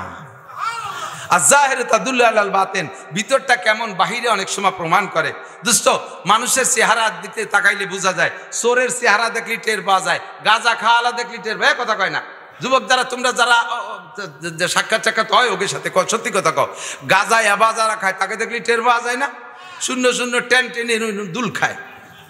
এই বিশ্ব রোডের কাছতে যায়, দেখি 3-4 জনের থইল ধরে আটতেছে, আর জাকি দেয় কোটি কোটি জাকি। ওরা যাকে কয় মাল খাইছে বলে তা আলাদাই গেছে। তাহলে গাঁজা করে চেহারা দেখলে বোঝা যায়, সুদ করে চেহারা দেখলে বোঝা যায়, ঘুষ করে চেহারা দেখলে বোঝা যায়, সত্যবাদীর চেহারা দেখলে বোঝা যায়, নামাজি মানুষের চেহারা দেখলে বোঝা যায়। কথা কোন ঠিক ঠিক না? নামাজি মানুষের চেহারা যত কালো হোক, যত কালো হোক, যত কালো হোক, হাফসি মার্কা কালো হোক, ওই লোকটা যদি 40 দিন জামাতের সাথে তাকবীরে উলার সাথে নামাজ পড়ে, আল্লাহ পাক বলেন সীমাহুম ফি উজুহিহিম মিন আথারিস সুজুদ, ওর কালো চেহারার ভিতরে সিজদা করার কারণে একটা নুরানি ফোকাস, একটা নুরানি লাইট ভেসে ওঠে। ঠিক কি ঠিক না? তে এই লোকটা মিথ্যাবাদী হতেই পারে না। যাইয়া হুজুরের কাছে কলেমা পড়ে বেলাইছে, লা ইলাহা ইল্লাল্লাহ মুহাম্মাদুর রাসূলুল্লাহ, আশহাদু আল্লাহ, পড়েন না, আশহাদু আল্লা ইলাহা ইল্লাল্লাহ ওয়া আশহাদু আন্না মুহাম্মাদান আবদুহু ওয়া রাসূলুহু। আল্লাহ ছাড়া কোনো মাবুদ নাই, মুহাম্মদ ছাড়া কোনো নবী নাই। আমি সাক্ষী দিতেছি আল্লাহ ছাড়া কোনো মাবুদ নাই, আমি আরো সাক্ষী দিতেছি মুহাম্মাদুর রাসূলুল্লাহ ছাড়া কোনো রাসূল নাই। এই কলেমা পইড়া হুজুর হযরত আব্দুল্লাহ ইবনে সালাম বলতেছে, হুজুর আমি একটু ঘরের মধ্যে যাই, আমার একটু ঘরের মধ্যে রাখেন, আর আমার ইহুদিকে ডাক দেন, দেখেন ওরা কি কয়। ইহুদিদের স্বভাব মুহূর্তের মধ্যে পোল্ট্রি খায়, পোল্ট্রিবাজ। এই ইহুদিদের স্বভাব দেখেন, নেতানিয়াহু আমেরিকানরে নেতা বলে মানে, জো বাইডেন রে সে ইমাম মানে। জো বাইডেন আজ থেকে 2 মাস আগে বলে দিয়েছে যে এই কথার পর চুক্তি করো। এতদিন জো বাইডেনরা মানছে, সে কথার পর চুক্তি করবে বলে আলোচনা করছে ফিলিস্তিনের মুসলমানদের সাথে, গাজার মুসলমানদের সাথে। চট করে কয়েকদিন পর আবার তা পল্টি দিয়ে আর একটা কয় না, ওগুলো হবে না, এই হতে হবে। এটা ইহুদিদের চিরচরিত স্বভাব, মুহূর্তের মধ্যে কথা পাল্টায় ফেলে। এই ইহুদিদের দেখেন কি কয়, আমি ঘরে থাকি আটকা, ওদেরকে ডেকে জিজ্ঞেস করেন আমার সম্পর্কে ওরা কি বলবে। তো হুজুর কয় ইহুদিরা ডেকে বলতেছে, এই ইহুদিরা বলো তো তোমাদের মধ্যে আব্দুল্লাহ ইবনে সালাম কেমন মানুষ? তো ইহুদিরা বলতেছে, আরে কপাল, তুমি মুহাম্মদ কার সাথে কি কতিয়াইছো? আব্দুল্লাহ ইবনে সালামের একটা মিনিটের দাম আছে তোমার গায়ে, তার একটা লোমের গায়ে আছে তোমার দাম, তোমার লোমের দাম আছে তোমার গায়ে। সে ভালো, তার বাপ ভালো, তার দাদা ভালো, 14 গোষ্ঠী ভালো, আমানতদার, ইমানদার, বুজুর্গ, পীরে কামেল, সবকিছুতে 100-100। তোমার একটা, তার একটা লোমের দামও তোমার গায়ে নেই। তো হুজুর বললেন, তে আব্দুল্লাহ ইবনে সালাম যদি মুসলমান হয়ে যায় তাহলে কি হবে? কই হতেই পারে না। এক গাদি প্রশংসা এই সামনের পর করছে, আব্দুল্লাহ ইবনে সালাম ঘরে বসে শুনতেছে, শুধু বেড়ার এপাশ ওপাশ। কয় হতেই পারে না, আব্দুল্লাহ ইবনে সালাম তোমার মতো অত বড় বলদ না। হুজুর রে কয় কন্যা নাউজুবিল্লাহ। এই বলতে বলতে আব্দুল্লাহ ইবনে সালাম ঘরের থেকে বের হয়েছে, আশহাদু আল্লা ইলাহা ইল্লাল্লাহু ওয়া আশহাদু আন্না মুহাম্মাদান আবদুহু ওয়া রাসূলুহু, কলেমা ভর্তি ভর্তি বেরে। সাথে সাথে এই ইহুদিরা এই জায়গায় বসে কয়, তুই খারাপ, তোর মা খারাপ, তোর জন্মের ঠিক নাই, তোর বাপ দাদা 14 গোষ্ঠী চোর, জীবনে আমাকে চোখে আঙ্গুল দিয়ে ধোঁকা দিয়ে খাইছিস। 1 মিনিট আগে প্রশংসা করছে, 1 মিনিট পরেই। এরপরে তারা আব্দুল্লাহ ইবনে সালাম রেখে, আব্দুল্লাহ সুখী খাতি ভূতি কিলে, সুখী খাতি ভূতি কিলে ছিলে আমাকে পীর, কামাই রোজগার করা লাগে নাই, বছরে 2 হালকাতা করছো, বস্তা বস্তা টাকা দিছি, জম্মের খাইছো, আর আজকে মুহাম্মাদের মতো হইরির কাছে মুরিদ হইছো তুমি, বাতে মরার নিয়ত করছো তুমি, তাই না? মুসলমানরা সব ফকির দেখ, একটু একটু কিছু করে করে খয়রাত করে, কালেকশন করে, দুনিয়া বলে ভিক্ষুক সবরা, আর তুমি এই সুখের শান্তি সবকিছু ফেলাইতে মুহাম্মাদের ভক্ত হইছো। তোমার কিতাব তুমি বড়, তোমার নবী বড়, তোমার কিতাব তাওরাত 1000 পারা, তোমার নবী মুসা আলাইহিস সালাম আল্লাহর সাথে কথা বলছে, আর মুহাম্মদুর রাসূলুল্লাহ সে জিবরাইলের মাধ্যমে কথা কয়, সে দাবি করছে তার কিতাব একটুক একখান কিতাব। তোমার নবী বড়, তোমার কিতাব বড়, তুমি তাই বাদ দিয়ে মুহাম্মাদের কাছে গেছো, তুমি কি পাইছো মুহাম্মাদের মধ্যে? এই লক্ষ্য করেন, আমার গল্প মাকসাদ না, উদ্দেশ্য আছে, এদিক তাকান। তো আব্দুল্লাহ ইবনে সালাম বলতেছে, ইহুদিরা, আমরা যে নবীর অনুসরণ এতদিন করেছি, মুসা আলাইহিস সালাম বড় নবী, এর মধ্যে কোনো সন্দেহ নেই। তবে লাউলাহুমা খালাকাল আফলাকা খালিকুহা লাউলাহুমা খরাজাল ইনসানু মিন আদামি।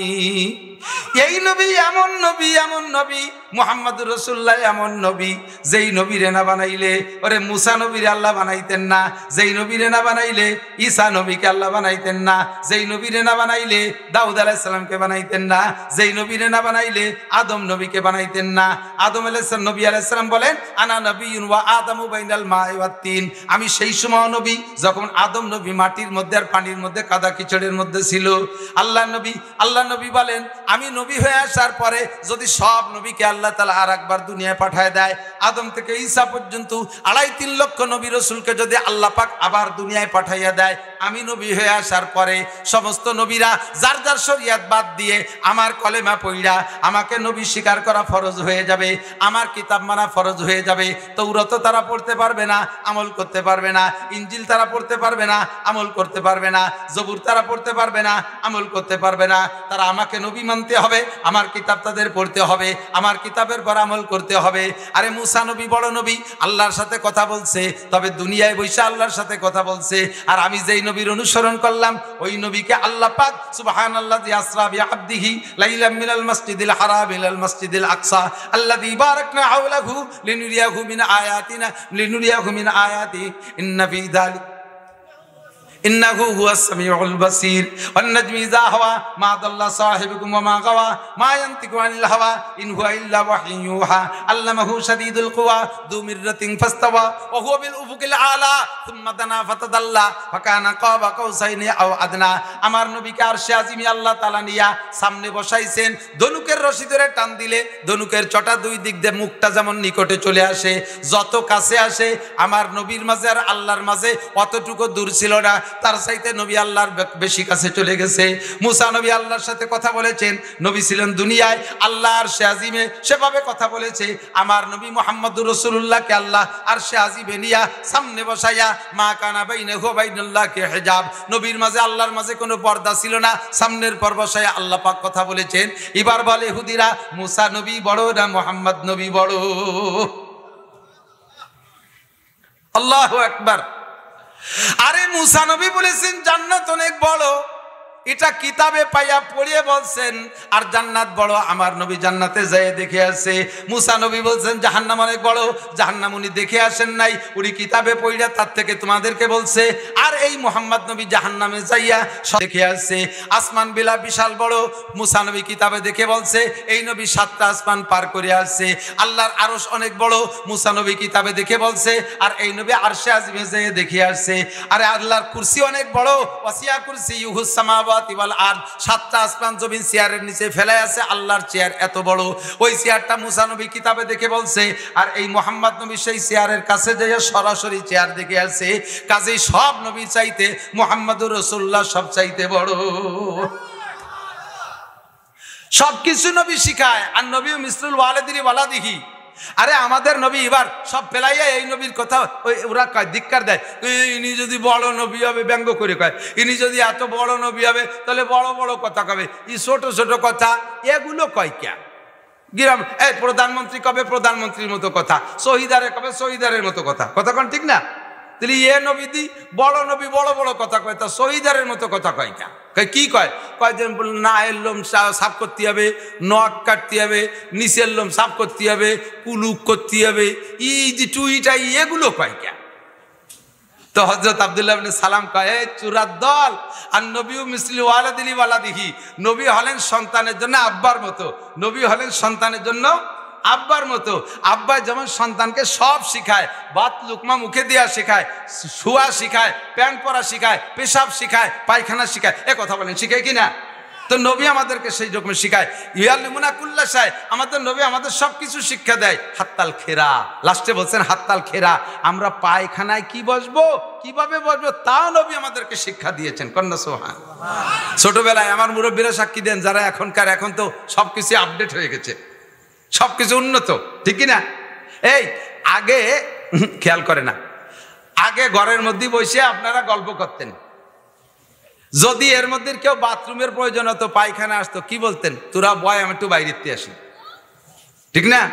তোরা বয় আমি একটু। আর এখন উঠোনে বসে গল্প করেন, পায়খানা আসলে কি কন কন তো, তোরা বয় আমি একটু ঘরেতে আসি। সব পায়খানা ঘরে ঢুকে গেছে না, অ্যাটাচড হয়ে গেছে বাথরুম। 99%, 90%, আর বেশি দেরি নেই 100% হয়ে যাবে, শতভাগ বিদ্যুতায়িত হয়ে যাবে, শতভাগ পায়খানায়িত হয়ে যাবে, অ্যাটাচড বাথরুম। এই উন্নত হয়ে গেছে। তো যে সময় পায়খানা মোটেও ছিল না, আগানে বাগানে খালকানার কিনারে পায়খানা করতেন, এরম পার্টি আছে নাকি দুই একজন? যথেষ্ট। আমার বাড়ির ধারে মধুমতি নদী, আমার জানা মতে আমার নদীর এপাড় ওপাড় দিয়ে কোনো বাড়ি পায়খানা ছিল না, বাগান নদীর পাড়। বাগানে গেলে রিস্ক ছিল, চিনে যোগটোক লাগার ভয় থাকতো, আর নদীর পাড়ে গেলে অনেক দিক দিয়ে ঝুঁকি মুক্ত, একটা ভয় থাকতো যে জয়াল ভেঙে পড়েনি গাড়ি। তবে ও জায়গা পায়খানাও যেখানে, পানিও পায়খানা করতে বসতো না। এরা যখন মাঝিরা আসতো তখন মাথা নিচে হতো, মাথা নিচে হলে মাথা যত নিচে হয় কোন পাশ উঁচু হয়, লজ্জাতে মুখ দেয়, আর যার কারণে লজ্জা করে তাও চৈরে দেয় দেয়, জাগাইতে সুইচে টুইচে আসতো। আমরা পোলা পান্ডা যাইতাম নদীর ভাঙ্গনের উপরে প্যান্ট খুলে নিচে পায়খানা যেতাম। তো মাঝে মাঝে ফাজলামি করে আমিও করতাম, আমার সাথেও করতো। ওই যেটা পায়খানা গেছে নিচে উপরে, আমরা তার প্যান্ট চুরিয়ে নিয়ে যেতাম, আবার আমারও তা নিয়ে যেত মাঝে মাঝে। এই কান্তি কান্তি ন্যাংটায় বাড়ি চলে আসতাম। আব্বা শিখাই দিল, বাবা পায়খানায় ওভাবে গেলি ওই প্যান্ট চুরিয়ে যায়, পায়খানায় বসার সময় এইভাবে বাস দিয়ে হাঁটুর মধ্যে থুইয়ে পায়খানা করতে হয়। আব্বা শিখাই দিছে, মিসলু ওয়ালিদিল ওয়ালাদিহি, আব্বাই সন্তানরে পায়খানা করা পদ্ধতি।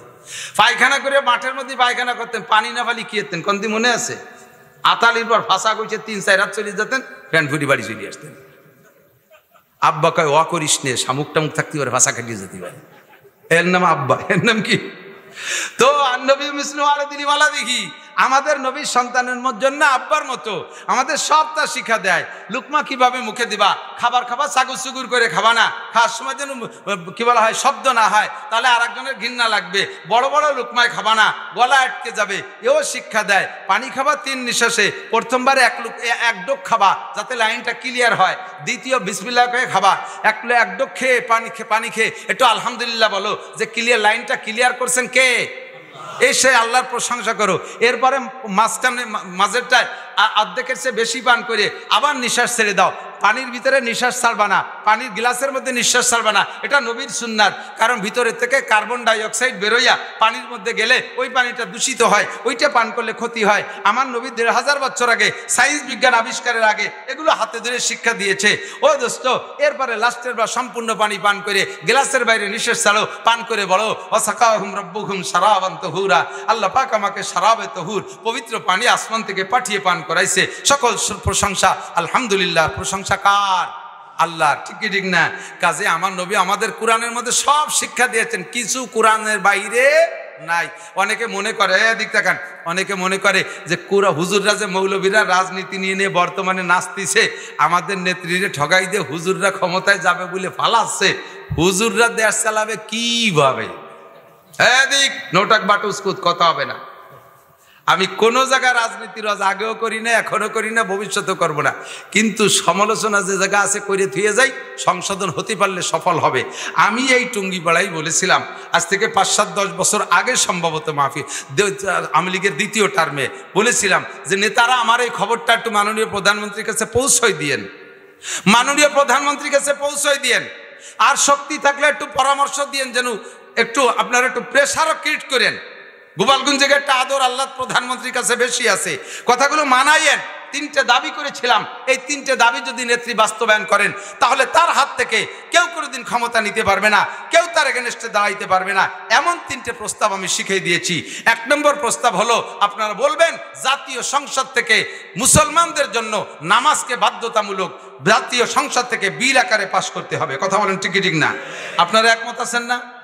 যদি বাংলাদেশের আপামর জনতা সকলে নামাজি হয়, হিন্দু ভাইরা তাদের ধর্ম পালন করবে, তাদের যে সিস্টেম আছে, সন্ধ্যাকালে উলুধ্বনি দেবে, সকালবেলা উঠে যে পানি ছিটে ছিটি তা তারা করবে, তাদের 12 মাসে 13 পুজো তা তারা করবে, তাদের ধর্মের পর হস্তক্ষেপ করা হবে না, তাদের মন্দির ভাঙ্গা হবে না, তাদের মূর্তি ভাঙ্গা হবে না, এটা জায়েজ নাই। খলিফাতুল মুসলিমিন ওমর ইবনে খাত্তাব রাদিয়াল্লাহু তাআলা আনহু বলেন, এখন ইসলামী স্টেট কায়েম হয়েছে, যে সকল মুসলমানরা আমাদের মুসলিম কান্ট্রিতে তারা আমাদের কাছে আমান আর নিরাপত্তা নিয়ে আসে, তাদের কোনো ধর্মীয় অনুভূতিতে যদি মুসলমান আঘাত করো, সর্বনিম্ন তাকে 6 মাস জেলে আটকায় রাখা হবে।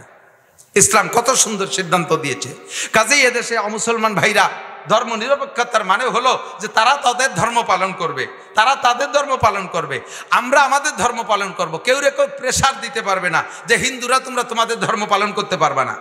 মুসলমানের মাহফিল হিন্দুদের পূজার কারণে বন্ধ হতে পারবে না, মুসলমানের মাহফিল হিন্দুদের পূজার কারণে বন্ধ হতে পারবে না, মুসলমানের মাহফিলের কারণে হিন্দুদের পূজায় ব্যাঘাত হতে পারবে না।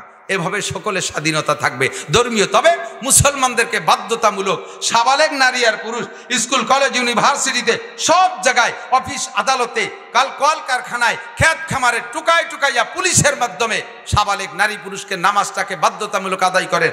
মাত্র 40টা দিন এই নামাজের পর আমল করেন গোটা বাংলাদেশে। যদি আসমান থেকে খাস রহমত নাজিল না হয়, আল্লাহর খাস রহমত যদি নাজিল না হয়, তাহলে আমি জিন্দেগিতে এই ওয়াজ আর কোনোদিন করবো না। আমি চ্যালেঞ্জ করে বললাম, 40টা দিন গোটা বাংলাদেশের মুসলমানরা নামাজ পড়ো, দেখবা তোমার গাছের বেগুন আজকে যেই বেগুন 10টাই কেজি হয়, ইনশাআল্লাহ 2টাই কেজি হবে, 1টাই কেজি হবে, 1টায় 2 কেজি হবে। বাস্তব তার প্রমাণ আমি দিতে সহজ, আমার জন্য খুবই সহজ। আফগানিস্তানের দিকে তাকান, খুঁজে দেখেন, পড়েন তো না জানবেন না। আফগানিস্তানে এই তালেবানরা ক্ষমতায় আসার আগে যেই বাগান ছিল আনারের বাগান, ওদের সে ডালিম আনারের চাষ বেশি হয়, আনারের বাগান গাছের সেই গাছগুলো এখনো আছে, সেই আমলের যে গাছ ওই গাছ এখনো আছে। সেই আমলে এক গাছে যে আনার হতো, 1 কেজি আনার হতে 4টি আনার লাগতো। 4 আনারে 1 কেজি হতো, 2 আনারে 1 কেজি হতো, 3 আনারে 1 কেজি হতো। গাছ সেইটাই রয়ে গেছে, শুধুমাত্র তাদের হুকুমতের অবস্থা পাল্টে গেছে। আমেরিকান শাসন বিতাড়িত হয়েছে, খ্রিস্টানদের শাসন বিতাড়িত হয়েছে, মুসলমানরা কুরআনী শাসন বাস্তবায়ন করেছে, নামাজকে বাস্তবায়ন করেছে, তাবলীগকে বাস্তবায়ন করেছে, পর্দাকে বাস্তবায়ন করেছে। আল্লাহ তাআলা তাদের সেই গাছের, সেই মাঠের, সেই গাছের সেই আনার এখন এত বড় বানায় দিয়েছে যে 1 আনারে 2 কেজি। আমি বলি না, আল্লাহ বলেছেন ওয়ালাউ আন্না আহলাল কুরা আমানু ওয়াত্তাকাউ লাফাতাহনা আলাইহিম বারাকাতিম মিনাস সামাই ওয়াল আরদ। হে দুনিয়ার মানুষ, তুমি যদি ঈমানদার হও, তুমি যদি আল্লাহকে বিশ্বাস করো, আল্লাহর প্রতি খেয়াল করে না, আল্লাহর প্রতি বিশ্বাস করো। আল্লাহ আছে না নাই? আরে আছে না নাই? আল্লাহর ক্ষমতা আছে না নাই? আল্লাহ কয় আমার ক্ষমতা এমন, আমার ক্ষমতা দিয়ে যদি আমি যুদ্ধ করি তাহলে সারা পৃথিবীর সমরস্ত্র দিয়া আমার সামনে টিকতে পারবা না, সমস্ত ক্ষমতা আমার সামনে হেরে যাবা। বাস্তব দেখেন, দেখায় ছেড়ে দিয়েছে আমাদেরকে। সরকারি ক্ষমতা আমাদের হাতে ছিল, আর্মি ছিল আমাদের পক্ষে, পুলিশরা সব আমাদের পক্ষে, আনসার র্যাব আমাদের পক্ষে, রাষ্ট্রীয় ক্ষমতা আমাদের পক্ষে, সবকিছু থাকার ভিতর দিয়া কয়টা পোলাপানের কাছে আমরা হেরে গেছি। আল্লাহু আকবার। এটাই হলো আল্লাহর কুদরত। কথা বলেন ঠিক কি ঠিক না? আল্লাহ আছে, বিশ্বাস করো। যদি তুমি আল্লাহর প্রতি বিশ্বাস রাখো আর আল্লাহকে ভয় পাও, নামাজটা সময় মতো পড়ো, রোজাটা ঠিক মতো আদায় করো, পর্দাটা ঠিক মতো করো, পুরুষরা দাড়ি সুন্নতি কায়দায় রাখো, সুন্নতি টুপি পরো, মাথার চুল বান্দরে কাটিং, আর ওই মেসি কাটিং চুল বাদ দিয়া, দাড়ি বাদ দিয়া সুন্নতি মোহাম্মদী কাটিং এ চুল দাড়ি রাখো। মহিলারা 100 ভাগ পর্দা করো, পরের জমি দখল করে খেও না, হিন্দু ভাইদের জমি ফাঁকি দিয়ে ডিসিআর কেটে এভাবে সেভাবে জুলুম অত্যাচার করে খেও না, পরের হক মেরে খেও না, সুদে কারবার করো না, ঘুষে কারবার করো না, আল্লাহকে ভয় পাও, জিনা ব্যভিচার করো না, মদ গাঁজা ইয়াবা ফেনসিডিল হিরোইন খাইও না, অকথ্য ভাষায় গালাগালি করো না, পরনিন্দা করো না, গীবত শিকায়ত করো না, স্ত্রীর সাথে সদ্ব্যবহার করো, শ্বশুরালয়ের সাথে সদ্ব্যবহার করো, আব্বা মার খেদমত করো, ভাই বিরাদার মুরব্বী মকলেস দেখে সম্মান করে চলো। এই কথাগুলো মেনে চলো। আল্লাহ কায়লা ফাতাহনা আলাইহিম বারাকাতিম মিনাস সামাই ওয়াল আরদ। আসমান আর জমিন থেকে, আসমান থেকে রহমত আর জমিন থেকে যত বরকত সব তোমাদের জন্য আমি ঢেলে দেব। আফগানি মোল্লারা এটা বাস্তবায়ন করে দেখাইছে, আল্লাহ তার কুদরত বাস্তবায়ন করে দেখাইছে। দেখেন, মাত্র 2 বছর তাদের শাসন আমল চলে।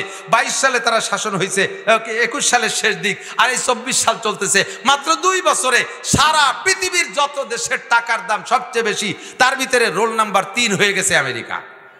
কি বলা হয়? আফগানিস্তান। রোল নাম্বার 3 কারা? আফগানিস্তান। আমেরিকান ডলারও আফগানি মৌলবীদের টাকার কাছে হেরে গেছে।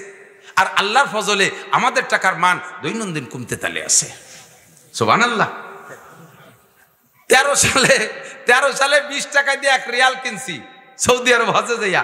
13 সালে 20 টাকা দিয়ে রিয়াল কিনছি, তারপরে কিনছি 22 টাকা দিয়ে, তারপরে কিনছি 23 টাকা দিয়ে, 24 টাকা দিয়ে, এবার যাইয়া রোজার পরে 32 টাকা 33 টাকা দিয়ে রিয়াল কিনছি। 32-33 টাকা দিয়ে রিয়াল কিনলাম। আমাদের টাকার দাম খালি কমতে তালে আছে। হ্যাঁ, বস্তা বস্তা টাকা কামাই করে সে সাতার কোনো দাম নাই। যদি টাকারে দামি বানাইতে হয়, আর এই খ্যাতি থাকবে, সার লাগবে না, ওষুধ লাগবে না, কীটনাশক লাগবে না, কিচ্ছু লাগবে না। আমার আল্লাহ বিনা সার ওষুধ পানিতে, আসমারি পানি দিয়া 1 বিঘে জমিতে এখন 40 মণ ধান পান, 80 মণ 100 মণ ধান দেওয়ার ক্ষমতা আল্লাহর আছে। জোরে কন্যা আছে। লাফাতাহনা আলাইহিম বারাকাতিম মিনাস সামা। এজন্য আমি মাননীয় প্রধানমন্ত্রীকে এই কথাগুলো পৌঁছানোর জন্য বলছি। নেতারা আমার সামনে বসে আসনে ডানি বামে জি হুজুর জি পৌঁছাই দেবো, আর উন্ডায় জায়গাতে শিয়ালের মতো ন্যাজ জাহিদে উঠার পরে কিছু মনে তাই না। শিয়াল রাত্রি বসে পাশার নিচে ন্যাজ মুড়াইয়ে বসে ধ্যানে বসে মুরাকাবা করে। তো মুরাকাবা করেও টের পায় যে দেশের কোন মুরগির খোপের কি অবস্থা, কোনটা দুর্বল, কোনটা সবল, কোনটা টান দিলি খুলবে, কোনটা আলগা পাওয়া যাবে, সব জায়গায় বসে পণ্ডিত ছাউর টের পায়। ওই জায়গাতে হিসেব নিকেশ করে যখন ল্যাজ জাকিতে উঠে যায় আবার তা ভুলে যায়। তো সামনে বসে সব মুখস্থ হয়, উঠে গেলে ভুলে যায়। 3টে প্রস্তাব শিখাই দিচ্ছি, এই 3টে যদি নেত্রী সংসদে বাস্তবায়ন করতে পারতো এখন কিছু থাকতো না, কেউ সামনে দাঁড়াইতো না। 1 নম্বরে নামাজ। আপনারা কি একমত? সংসদে নামাজ পাশ করার পক্ষে একমত? কারা কারা? আমার হিন্দু ভাই থাকলে হাত জাগান, আপনাদের লাভ আছে। মুসলমান যদি তার নামাজ বাস্তবায়ন করে তাহলে আপনাদের পর হস্তক্ষেপ করবে না, আপনাদের সংখ্যালঘু মনে করবে না, আপনাদের মন্দিরে আঘাত করবে না, আপনাদের পূজা পাঠে বাধা দেবে না, নামাজের সাথে একমত? আমার হাত। 2 নম্বরে পর্দা, পর্দা একমত? এটা আমি আপনি জীবন ভরে ওয়াজ করতেছি, কাজ হয় না। আমরা পর্দা ওয়াজ করি, উনরা পর্দা হটাই নিচ্ছে। কথা কন? দুনিয়ার বেপর্দা, ওয়াজে কোনো কাজ হচ্ছে না, আরো নতুন নতুন বেপর্দা আবিষ্কার করতেছে। যত দুর্নীতি সমস্ত বেপর্দার থেকে আসতেছে। দুটো জোড়ায় জোড়ায় বসে বসে খোঁজ গল্প করে বিভিন্ন পার্কে, ওই কক্সবাজার কুয়াকাটা সরের পর যাইয়া দুজন বসে বসে সুবহানাল্লাহ পড়ে, সুরো হাতে নষ্ট করে। নামাজের ফরজ 13টা, হ্যাঁ, নামাজ ভাঙ্গার কারণ এই মুখস্থ করে। কি মুখস্থ করে তা সবাই জানে, ঠিক না? সারাটা দুনিয়ার নাপাক করে ফেলাইছে। এই পর্দাটা যদি রাষ্ট্রীয়ভাবে হুকুম দিয়ে বাস্তবায়ন করত, সবাই পর্দার মধ্যে এসে যেত। 3 নম্বরে জাকাত। 3 নম্বরে কি? জাকাত। জাকাতটা যদি সঠিকভাবে আদায় করত, কোটি কোটি কোটি কোটি হাজার হাজার কোটি টাকা শুনলে আশ্চর্য হয়ে যাবেন। আমি আপনি ভাবতেও পারি না, আরে আমি আমার তো লুঙ্গি কেনার পয়সা নাই, আমার বডি কি চাউল নাই, মাদ্রাসায় মাঝে মাঝে আর কি করে বলি, সময় সময় একেবারে বাস্তব। আগে একদিন দেখি মাদ্রাসার গোলাঘরের একটা ইন্দুর চলে যাচ্ছে, দিনের বেলা দুপুর বেলা ইন্দুর দরজা দিয়ে বেড়ে যায়। এরপর তো তারা দাবড় দিচ্ছে, এই যায় কে, ও তো ধরা পড়ে গেছে, বাইরে খাইছে। মনে মনে বুঝি যে ও কয় যে কাকা তোমার গোলায় থাকে লাভ নাই, চাইল নাই। তা আমার মাথায় ইন্দুর দাবায় না খেয়ে চলে যায়, আমার অভাব। এই জন্য টাকা আমি বুঝি নাকি, হাজার হাজার কোটি টাকা বস্তা ভরে ঘরের মধ্যে রয়েছে, একটা টাকার জাকাত দেয় না। ভালো করে মনে রাখো, গরিবের হক লুটে খাইছো। ইন্নামা ইয়াকুলুনা ফি বুতুনিহিম নার, এগুলো পেটের মধ্যে আগুন ঢুকাইছো, আগুনে যা করার দরকার তাই করে ছেড়ে দিছে। এখন বাগা বাগা নেতাকে ধরে ধরে সিগারেট খাওয়ার পয়সাও নাই, হ্যাঁ, সিগারেট খাওয়ার পয়সাও পাচ্ছ না, অথচ টাকার জাকাত দিলে এই বিপদে পড়তে না, এভাবে মাইরে খাইতে না। জাকাতটা আবার উসুল করে বাক করতে হবে ভালো মানুষ দিয়ে। বাক করে কাগে হাতে, আল্লাহু আকবার, মাল্লাম ইয়াকাবিল্লাহ লাম ইয়াকাবিন নাস। যে আল্লাহরে ভয় পায় না, যে আল্লাহকে ভয় পায় না, সে মানুষকে ভয় পায়। যে নামাজ পড়ে না সে কি আল্লাহরে ভয় পায়? আর কথা কয় না রে আল্লাহ। যে নামাজ পড়ে না সে কি আল্লাহকে ভয় পায়? যে রোজা রাখে না আল্লাহরে ভয় পায়? যে হজ করে না আল্লাহরে ভয় পায়? যে ঘুষ খায় সে আল্লাহরে ভয় পায়? যে মদ খায় সে আল্লাহরে ভয় পায়? যে জিনা করে আল্লাহরে ভয় পায়? তো মাল্লাম ইয়াকাবিল্লাহ লাম ইয়াকাবিন নাস, যে আল্লাহকে ভয় পায় না সে মানুষকে ভয় পায় কি করে? মানুষের সব লুটে পুটে খাবে। এই সমস্ত মারিং ম্যানদের হাতে দিয়ে বন্টন করতে গেলে তো যথাযথ হবে না। যথাযথ আমানতদারের মাধ্যমে কাজগুলো করলে সুন্দর হবে। 3টা প্রস্তাব দিয়েছি, তার ভিতরে একটা হলো নামাজ। একটা কি? নামাজ। এই 3টে কেন নামাজের কথা কেন বলেছি? নামাজ এই কথা হবে না, নামাজ হলো এমনই একটা তাবিজ, নামাজ এমনই একটা তাবিজ, আল্লাহ নিজে বলেছেন এক তাবিজই সব রোগ সেরে যায়। ইন্নাস সালাতা তানহা আনিল ফাহশাই ওয়াল মুনকার। নিশ্চয় নিশ্চয় নামাজ নামাজিকে খেয়াল করে না। খেয়াল করতেছেন? নামাজ নামাজিকে সকল প্রকার অন্যায় থেকে ফিরায়। কে বলছে? আল্লাহ। মাসে একবার মিথ্যে কথা কয়, বছরে এক যুগ পরে তো একটা কয়, কোনোদিনও কয়। আল্লাহ তাআলা মিথ্যে কথা বলেন না। সেই আল্লাহ বললেন নামাজে অন্যায়কারীকে অন্যায় থেকে ফিরাবে।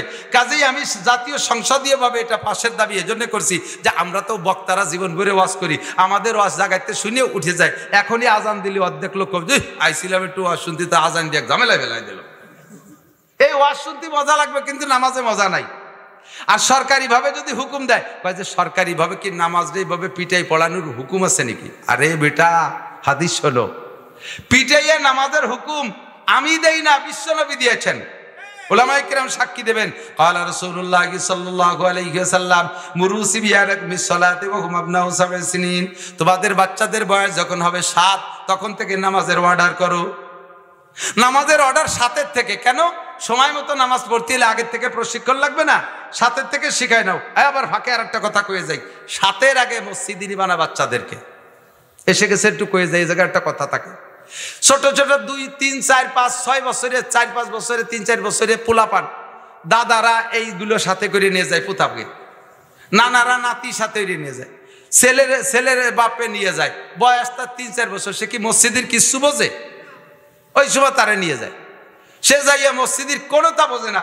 বাপে নামাজে দাঁড়াইছে, গাড়ি উঠে যায়, সিজদায় গেছে, তল দিয়ে কানে খুঁচা দেয়, রুকুতি গেছে, পকেটেতে চকলেট নিয়ে দেয়, আব্বা তুই এটা খা। ইমাম সাহেব আল্লাহদের ঠেলায় 4 বছরের টারে নিয়ে মেম্বারে বসাইতে নামাজে দাঁড়াইছে, ও থিয়ে যেতে পারে না। সে পুরো মসজিদের ভিতর দিয়ে কাতারে কাতারে তওয়াফ করে টরে যাইয়া বাপের যায় নামাজের সামনে দাঁড়াইয়া প্যান্ট খুলে মুতি দিছে। পড়াইবার নামাজ কিভাবে? 7-এর আগে বোধ হয় না, 7 পার হয় বয়সের সাথে সাথে ক্লাস পার করলে আল্লাহ তাআলা একটা বুদ্ধি দেয়।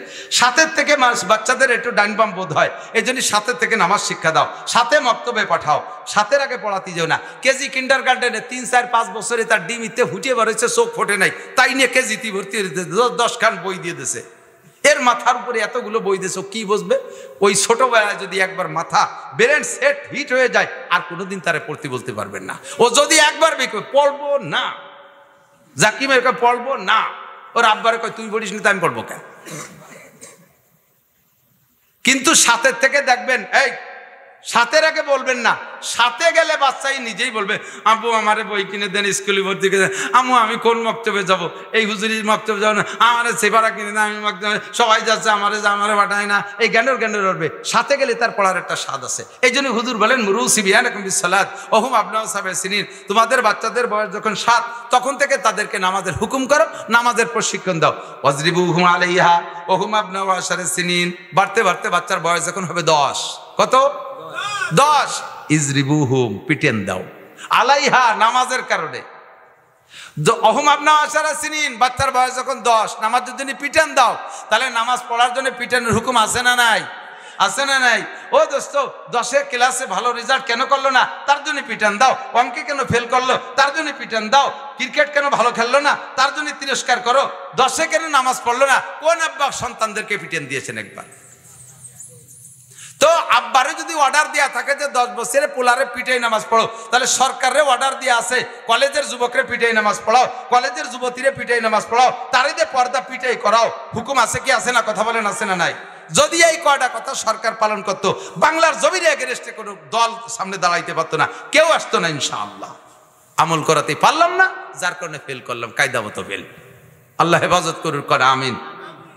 তো আল্লাহ তাআলা আমাদের কুরআন সুন্নাহ অনুযায়ী জিন্দেগি গড়ার তৌফিক দান করে, বলেন আমিন।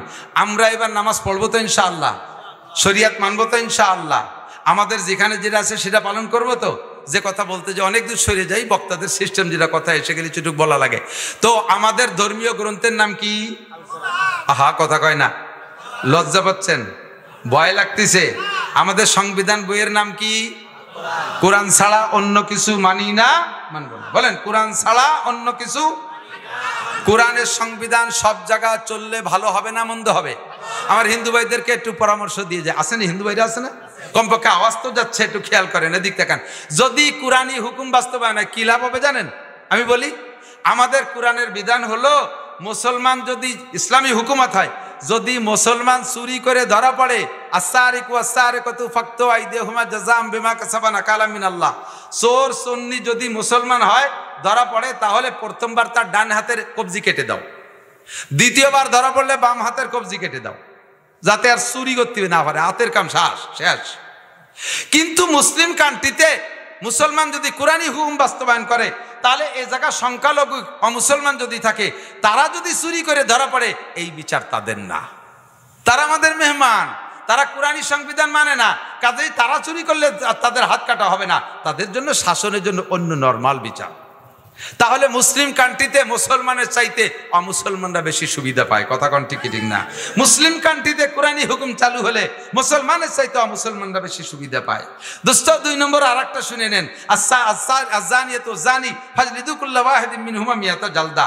মুসলিম কান্ট্রিতে কোরআনী হুকুমত যদি চালু হয়, তাহলে মুসলমান যদি জিনা করে ধরা পড়ে, অবিবাহিত যদি জিনা করে, তাহলে মিয়াতা জালদা, 100 কুড়া মারো, 100 চাবুক মেরে টান টান করে মানুষের ভিতরে দাঁড়ায় চাবুক মেরে দাও। তবে এই মুসলিম কান্ট্রিতে যদি অমুসলমানরা জিনা করে ধরা পড়ে, তাদেরকে এই চাবুক মারা হবে না, তারা কোরআন মানে না বিধায় কোরআনী হুকুম তাদের উপরে বাস্তবায়ন হবে না, শাসনের জন্য অন্য নরমাল বিচার তাদের জন্য। তাহলে বলেন, মুসলিম কান্ট্রিতে মুসলমানের চাইতে অমুসলমানের সুবিধা বেশি না কম না বেশি? যদি আশাইকু আশাইকাতু ইজা জানাজা ফারজিমুহুমা, মুসলমান যদি নারী আর পুরুষ বিবাহিত হয়ে জিনা করে ধরা পড়ে, বিবাহিত, তাহলে ফারজুমুহুমা, অর্ধেক মাটিতে পুঁতিয়ে পাথর মেরে শেষ করে দাও, পাথর মেরে শেষ করে দাও।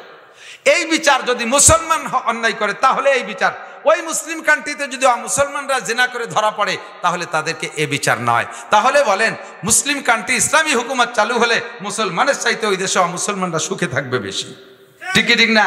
তাদের ধর্মীয় উপাসনালয়গুলো পাহারা দেওয়ার দায়িত্ব মুসলমানদের, শান্তিতে থাকবেন। এই জন্য আল্লাহর কাছে দোয়া করি, যা হবার হয়ে গেছে, যা হবার হয়ে গেছে, আল্লাহ তাআলা আমাদের একটা বার কুরআনী শাসন দেখার তৌফিক দান করে, বলেন আমিন। কুরআন কেমন চালায় একটা বার আমরা দেখতে চাই না? কথা বলেন চাই না? আল্লাহ তাআলা ব্যবস্থা করে। আমি তো আমলিক সরকারে থাকতে বলছি আমার এই কুরআনী সংবিধান আমলিক সরকার পালন করুক, আমি সারা বাংলাদেশ থেকে ভোট কালেকশন করে দেব, সারা বাংলাদেশ থেকে ভোট এনে দেব, এদের হাত থেকে কোনোদিন হুকুমত ছুটবে না। কিন্তু কথা মানে কার কথা কে খায়, কার কথা কে খায়? কুরআনের মধ্যেও সমস্যা আছে, জোরে কর না নাউজুবিল্লাহ, আস্তাগফিরুল্লাহ। আরে এ কথা আইসে গেলে তো একটু কষ্ট হয়ে যাচ্ছে আপনাদের। আরেকটা কথা বলবো, আরেকটা কথা বলে নেই। দেখেন কুরআনের মধ্যে সমস্যা না সমাধান, কয় কি? কুরআনে বাক করছে বাপের সম্পত্তি, পরিত্যক্ত সম্পত্তি, ছেলেতে পাবে দ্বিগুণ, মেয়েতে পাবে অর্ধেক। ছেলে ডবল, মেয়ে অর্ধেক। এই আল্লাহ কি এটা কি ইনসাফি বন্টন করছে? একই বাপের সন্তান, ছেলেটাও বাপের, মেয়েটাও বাপের। সেই জায়গা আল্লাহ এই কথা কৃষ্ণ তোরা মেয়েটারে আল্লাহ তাআলা সে তো অবুলা বানাইছে, দুর্বল, তারে আরো দ্বিগুণ দিয়ে ছেলেটারে অর্ধেক দেওয়া উচিত ছিল। আল্লাহ এই জায়গা ঠিক করে নাই। এই কথা পড়িয়ে আমাকে এক নেতা কয় কুরআনেও সমস্যা আছে। তোমারে আমি চোখে আঙ্গুল দিয়ে ধরাই দেই, মেয়েরে আল্লাহ তাআলা জিতেইছে, ঠগাই নাই। মেয়েকে জিতেইছে, ঠগাই নাই। এদিক তাকান, বাপ মারা গেছে, দুটো ছেলে মেয়ে থুয়ে গেছে, ছোট্ট একটা সংসার দিয়ে আমি হিসাব দিই, ছোট্ট একটা অর্থ দিয়ে আমি হিসাব দিই। বাপ মারা গেছে, দুইটা ছেলে মেয়ে, মা বাপ দুইজনই চলে গেছে, দুইটা ছেলে মেয়ে রয়েছে, বিবাহ শাদী হয় নাই কেরি, কেবল তারা অ্যাডাল্ট হয়ে উঠছে। ভাইটা বড়, বোনটা ছোট। ভাইটা ভ্যান চালায়, বাপে জমি রেখে গেছে মাত্র 3 কাঠা, বিটের জমি 3 কাঠা, 3 কাঠা জমি, কাঠা কয়তো এদিক। শরীয়তের বন্টন হিসেবে আল্লাহর দেয়া বিধান, কুরআনী সংবিধান হলো এই 3 কাঠা জমির ভাইতে পাবে 2 কাঠা, বুনে পাবে। এই যে আল্লাহ বুন্ডে ঠগাই দিয়েছে, জম্বের ঠগান। এই দেখে কয় কুরআনে সমস্যা আছে। এদিক তাকান, বুন্ডারে বিয়ে দিতে হবে, বিয়ে কে দেবে? মা বাপ তো নাই, ভাই দেবে না? এই বুন্ডারে এই জামানায় বিয়ে দিতি কিছু না কিছু লাগে তো লাগবে। ছেলে একটা ঠিক করছে ওই সাইজের ভ্যান চালাই নিয়ে, সেও সুফি সাহেব, দরবেশ সাহেব, সরমুনার মুরিদ, কয় ভাইজান আমি তো যৌতুক ফৌতুক নেব না, তা আমি ভ্যান চালাই, পরে একখান ফাও মানে বাড়াইতে ভ্যান চালাই, ওরে দিন গেলি 500 টাকা দেওয়া লাগে। আপনি যদি কষ্ট হয় 1030 টাকা দিয়ে আমার এখানে ভ্যান কিনে দেন, পরে আমি আস্তে আস্তে চালাই আপনারে দিয়ে দেবো। এই শুরু হয়েছে। তো দেখছে যে একটা বোন, ছেলেটা ভালো, সরমুনের মুরিদ, তার একখান ভ্যান কিনে দেবো অসুবিধাতে, আমাকে আমার বোনই তো খাবে, এতে রাজি হয়ে গেছে। 3 কাঠা জমির দাম 1.5 লাখ টাকা, 50,000 টাকা করে কাঠা। বুনে ফয়লাই বনাইরে দিয়ে দিয়েছে কত? 30,000। বিয়ে খুব শর্টে হবে, তারপরও 30 জন লোক আসবে, যত কমে খরচ করুক 30 জনের পিছনে 30,000 টাকার নিচে হয়? আত্মীয় স্বজন কিছু আসবে না। এইটা কি বুনে কামাইরে আনছে, ভাই সাপ পাঠাবে নাকি ভাইতে দেওয়া লাগবে? বাইর দেওয়া লাগবে না। এ জায়গা 38,000, 30, 60 চলে গেছে। এই 30, 60,000 নিয়ে চলে গেছে, এলো বোন পেয়ে গেল, সবই তো বোনের জন্য। এবার ভাইটা কায়দা করে দেন মোহর ধরে দিয়েছে 2 লাখ টাকা। কত? এই 2 লাখ টাকা ভাই সাহেবের কাছ থেকে বুনডে আদায় করে দিয়েছে। তাহলে বুনে পালো 2,60,000, আর বাপের জমির 50,000, তাহলে বুনে রয়ে গেল 3,10,000। বাইরে আছে কত? 1 লাখ। সেই 1 লাখের এবার বুনির পিছনে তো চলে গেছে 60, আছে মাত্র 40। এরপরে বুনটা শ্বশুর বাড়ি যাওয়ার পরে ছেলে মেয়ে হয়েছে, মাঝে মাঝে সিগন্যাল দেয়, ভাই আব্বাও নাই, মাও নাই, বাপ হলিও তুই, মা হলিও ভাবি, একটু বেড়াতে আসতে চাচ্ছি, আয়। শেষবারের মতো বেড়াতে আসতেছে, ভাই আমার শ্বশুর শাশুড়িও বুড়ো মানুষ, একটু আসতে চাচ্ছে, নিয়ে আয়। আমার দাদি শাশুড়ি একটু আসতে চাচ্ছে, আনতে হয় তারেও।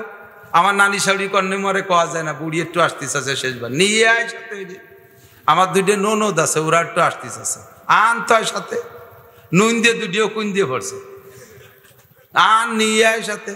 ওকে এক একজনের মোটে 60 দিয়ে সাল মাইয়ে নিয়ে আয়, সব ডুনটা 20 ফুরিয়ে গেল না। আয় নিয়ে 3 দিন বসে মরা ভাইডারে ডলিয়ে খাইয়ে লাস্টে যার সময় অবদার ওই পাশে ডেকে নিকে, ভাই এরা তো আর কোনোদিন আসবে না, আর খালি হাতে নৌতো মতো একটু না দিলি কেমন হয়? ভাই ফেলাই কান দিতেছে, বন্ডি লাস্টে ভ্যান খান বেছে 3 দিন তোকে খাওয়াইছে, নৌতো দেবো কি দিয়ে? পরের একটা বহন বছর বর্গা ফালতো, তাই নিয়ে আটে নিয়ে বেছিয়ে সে নৌতো দিয়ে ফাটাইছে। নিয়ে গেল কি পরিমাণ, বাইরে থাকলো কি কন্ত? আল্লাহ বলে বাইরে জিতেছে, বুন্ডে ঠকাইছে। আল্লাহর কোরআন কত সুন্দর। মহিলাদের খালি পাওনা, স্বামীর কাছ থেকে পাবে 2 আনা সম্পত্তি, দেনমোহর পাবে, ছেলেমল্লি পাবে, ও জায়গার থেকে আরো পাবে, খালি পাবে আর পাবে। এদিকে বাপের বাড়ির থেকে পাবে, বাইর সম্পত্তি থাকলে পাবে, বিভিন্ন ভাবে খালি পাবে আর পাবে। আজীবন এসে বাপের বাড়ি ভাই বাড়ি বসে খাবে, আর বাইর খালি যাইতেই তালে থাকবে। ওদিকে বাইর বিয়ে কিন্তু বাকি রয়েছে। সে বিয়ে হতে গেছে, সে জায়গা তার 2 লাখ টাকার দেন ধরাই দিছে, সে জায়গা তার বাজার করে গাট করে জাতি গুটি খানিক লাগছে। লাস্টে সে করবে কি, যাইয়ে বেড়াকের থেকে 50,000 টাকা হালাল ভাবে উঠোই। আল্লাহর কোরআন কত সুন্দর। কথা বলেন, কোরআনের সংবিধানের চাইতে ভালো সংবিধান হতে পারে? হয় তাহলে সব জায়গায় শান্তি পাওয়া যাবে, সব জায়গায় শান্তি পাওয়া যাবে। আমরা গোপালগঞ্জ উলামা পরিষদ আছে, আমাদের জেলাওয়ার এইগুলো উলামা পরিষদ আছে। এটা কি কোটালীমান টুঙ্গিপাড়া? কোটালীপাড়া, কাছাকাছি টুঙ্গিপাড়া কোটালীপাড়া। আমরা পুরো 5 থানা মিলে উলামা পরিষদ। আমি সদর থানার সভাপতি, আমাদের জেলা উলামা পরিষদের সভাপতি কাশিয়ান হুজুরি জামাই, সদস্য সভাপতি নাতে জামাই মাহমুদুল হাসান শাহ হুজুর দামাত বরকাতুম। আমরা উলামা পরিষদের পক্ষ থেকে মাঝে মাঝে আপনাদের কাছে এই ধর্মীয় বিষয়গুলো প্রশিক্ষণের জন্য বিভিন্ন, যেমন মানুষ মাটি দিচ্ছেন, সুন্নতি তরিকায় মাটি দিচ্ছেন না, সুন্নতি তরিকায় মাটি দিচ্ছেন না, কবরে রাখতেছেন, বলতেছেন তাজা খাড়া মিথ্যে কথা। সুন্নতি তরিকা কি? কবরটা হবে এমন সিস্টেমে যে লাশটারে পুরো কাট করে শোয়ানো যায়, পুরো কাট করে ডাইন দিক কাট করে কিবলা মুখে শোয়ানো সুন্নাত। আমরা শীত করে শোয়াইয়া মরা মানুষটারে গাড় মুড়াই দিয়ে ওই দিক ফিরে দিই। অথচ সুন্নতের খিলাফ করে দোয়াটা পড়লাম কি, বিসমিল্লাহি ওয়া আলা মিল্লাতে রাসূলিল্লাহ। আল্লাহ নবী কয় তুমি তাজা খাড়া মিথ্যে কথা যা কইছো শোয়ানোর দরকার ছিল, ডাইন কাতুইয়া শীত করে শোয়াই ওরে গাড় মুড়া দিয়ে আল্লাহ মিল্লাতে রাসূলিল্লাহ সোর আর ফিরিয়ে কবিরা। এই আমরা উলামা পরিষদের পক্ষ থেকে আপনাদেরকে মানুষ দাফন করা, গোসল করানো, কাফন পরানো, জানাজা পড়ানো, নামাজ হাতে ধরে প্রশিক্ষণ দেওয়া। নামাজ পড়তে পারেন কয়জনে? নামাজ তো সবাই পড়েন। নামাজের ইন্টারভিউ নিলে 99% পাবলিক ফেল করবেন। নামাজের ইন্টারভিউ নিলে আমরা পরিষদের পক্ষ থেকে আপনাদেরকে যদি এরকম প্রোগ্রাম দিয়ে দিয়ে মাঝে মাঝে আসি, আপনারা আসবেন না ইনশাআল্লাহ? শিখাইলে শিখবেন না ইনশাআল্লাহ? এটা হলো মুসলমানের দায়িত্ব, উলামায়ে কেরামের দায়িত্ব। যে কথা বলতে যে সরে চলে গেছি, তাহলে আমাদের সংবিধান বই আল কুরআন, বলেন কি? এটা সব কিছুর সমাধান দেওয়ার ক্ষমতা রাখে কি রাখে না? পুরো দেশকে চালানোর ক্ষমতা রাখে কি রাখে না? আমার আপনার সব কিছু করার ক্ষমতা আল্লাহ কোরআনের মধ্যে আল্লাহ তাআলা দিয়েছে। এই কোরআন 30 পারা, কয় পারা? 6666 আয়াত। সূরা বিন্যাস হয়েছে 114টা, 114টা পারা 30। আমি তার ভিতরে থেকে এই ওয়াজের দিক যাইনি কিন্তু এখনো, আপনাকে তো কষ্ট হয়ে যাচ্ছে। বছরের শুরু তো আপনারা অনেকেই কইছেন নাসির হুজুরের না আনলি পারার মাহফিলি দেব না, কাজেই আমার সেই আগে পিছে কাজা কাফারা সব পুরো হতে হবে না। আল্লাহ এই জন্য একটু বেশি ওয়াজ করবো, রাগবেন না তো? তবে ইনশাআল্লাহ অল্পক্ষণের মধ্যে ছেড়ে দেব। এই 114 সূরার ভিতরে 30 পারার ভিতরে 21 নম্বর পারা, তার ভিতরে একটা সূরার নাম সূরা লুকমান। সূরা লুকমানের 2য় পৃষ্ঠার থেকে 2য় রুকুর থেকে আমি 2টা আয়াত পড়ছি। সূরাটার নাম সূরা লুকমান। এদিক আদম নামে কোন সূরা কোরআন শরীফের ভিতরে নাই। অনেকের নামে আছে, ইব্রাহিম, সূরা ইব্রাহিম আছে, সূরা নূহ আছে, জি, সূরা মুহাম্মদ আছে, আমার নবীর নামেও সূরা আছে। আবার বড় বড় জলিলুল কদর সাহাবী আবু বকর, উমর, উসমান, আলী, তালহা, জুবাইর, বিলাল, আম্মার, সোহাইব, হাসান, হুসাইন, ফাতেমা, আয়েশা, খাদিজা, রহিমা, এনাদের কেন নামে সূরা নাই? ফাঁকে যাইয়ে আল্লাহ তাআলা কি ভালোবেসেছেন আল্লাহ জানে। একটা লোকের নামে একটা সূরা, যেই লোকটা এই নবীর উম্মত না, কিয়ামত পর্যন্ত আর আসবে না, উনি বেশ আগের মানুষ, এই লোকটার নামে একটা সূরা নামকরণ হয়েছে সূরা লুকমান। লোকটা কেমন লোক? এই লোকটার হালকা একটু পরিচয় দিয়ে 2টা কথা বলে শেষ করে দেবো, দোয়া করে দেবো। খুব মজার কথা, এদিক থাকা। লোকটার নাম লুকমান। আপনারা জানেন লুকমানে হাকিম, লুকমানে, লোকটা খুব হ্যান্ডসাম বডি ফিগারওয়ালা লোক না। লোকটা নায়কের মতো, সালমান শাহর মতো খুব চেহারাওয়ালা মানুষ না। মক্কা মদিনাওয়ালাদের মতো উজ্জ্বল চেহারাওয়ালা মানুষ না। লোকটার বংশ পরিচয় দিতে গেলে পাওয়া যাবে উনি হাবশি গোলাম। চেহারার কাটিং আর কোয়ালিটি এত বিশ্রী, এত বেকায়দা, যা বলতে গেলে মনে হয় অতিরঞ্জিত হয়ে যায় নাকি, ভয়তে বলতেও ভয় লাগে। শুধুমাত্র এতটুক, হুজুর নিজেই বলেন যে তিনটে কালো মানুষ লক্ষ লক্ষ ধলা মানুষের চাইতে দামি, তিনটে কালো মানুষ লক্ষ লক্ষ ধলা মানুষের চাইতে দামি। একটা মানুষ হলো বিলাল, একটা মানুষ হলো লুকমানে হাকিম, আর একটা মানুষ বিলাল হাবশি, আর একটা মানুষ হলো মাহজা রাদিয়াল্লাহু তাআলা আনহু। হযরত মাহজা হাবশি গোলাম ছিলেন হযরত ওমর রাদিয়াল্লাহু আনহুর আজাদ করা গোলাম, আর বিলাল হাবশি উমাইয়ার গোলাম ছিল, আবু বকর কিনে তারা আজাদ করে দিয়েছে। আর এই লোকটা লুকমানে হাকিম আরো প্রায় 2500 বছর আগের মানুষ, উনিও গোলাম ছিলেন, ওনার পূর্বপুরুষও গোলাম। চেহারা বিচবিচে কালো, ঠোঁট দুটো এরকম মোটা, চোখ দুটো ছোট ছোট, দাঁতগুলো সাদা, মাথার চুলগুলো ভেড়ার চুলের মতো কুকড়া কুকড়া, আঙ্গুলের মোটা মোটা, পা ফাটি গেছে বালি বাঙ্গির মতো, এই ঠোঁটও এরকম ফাটা, কোনো দিক দিয়ে কোনো ঢক নাই। যদি খালি গায়ে বসে থাকে তাহলে মানুষটা বন্য প্রাণী, এ বোঝাই বড় কঠিন। এরকম একটা কালো মানুষ লোকটাকে আল্লাহ তাআলা প্রস্তাব পাঠিয়েছেন, তার ঈমান আর তাকওয়া, তার আমল আর আখলাক দেখা আল্লাহ পাক খুশি হইয়া প্রস্তাব পাঠাইছে। হ্যাঁ ভাই এদিক তাকান, চেহারার নাম মানুষ না, কথা কন না কেন? চেহারার নাম মানুষ না, মানবতা আলাদা জিনিস। আদমিয়াত লা মুশাহমো পোস্তেনিস, আদমিয়াত লা মুশাহমো পোস্তেনিস, আদমিয়াত জুজরি যায় দোস্তেনিস। চামড়ার নাম মানুষ না, স্বাস্থ্যের নাম মানুষ না, চেহারার নাম মানুষ না। বহুত চেহারাওয়ালা মানুষের জুতো দিয়ে পিটাইলে জুতোর ইজ্জত যায়, এরকম মানুষ আছে না নাই? অনেক মোটা মানুষ আছে, বড় হাট্টা কাট্টা বডি, ওরে যদি পা দিয়ে লাথি মারা হয় পারও ইজ্জত যায়, ওরে লাইতুতেও ঘিন্না লাগে। আল্লাহু আকবার। আবার শুকনো শাকনো একটা কালো মানুষ এমন দামি হইতে পারে, এমন দামি হইতে পারে, সারাটা দুনিয়ার মানুষ তার ভক্ত হয়ে যেতে পারে। এই বিলাল হাবশি কি বলা হয়, লুকমানে হাকিম কালো মানুষটা এমন কালো, বংশ পূর্বপুরুষ ধরে একেবারে গোলাম আর গোলাম। এই লোকটাকে আল্লাহ তাআলা নিজে প্রস্তাব পাঠাইছে। তাফসীরে মারিফুল কোরআনে দেখেন, আল্লাহ বলে পাঠাইছে, হে লুকমান, তুমি কি নবী হতে চাও না ওলি হতে চাও? বোঝেন নাই? তুমি কি নবী হতে চাও না ওলি হতে চাও? নবী আর ওলির পার্থক্য একটু বুঝে নেন। সারা পৃথিবীর সমস্ত ওলি, আদম থেকে নিয়ে কিয়ামত পর্যন্ত যত ওলি আসছে আর আসবে, সব ওলিদেরকে, আল্লাহ ওলি মানে আল্লাহর খাস বন্ধু, এই ওলিদেরকে এক পাল্লায় বসাই দিলি, আর একজন সাধারণ নবীকে আর এক পাল্লায় বসাইলে নবীর পাল্লার ওজন বেশি হয়ে যাবে।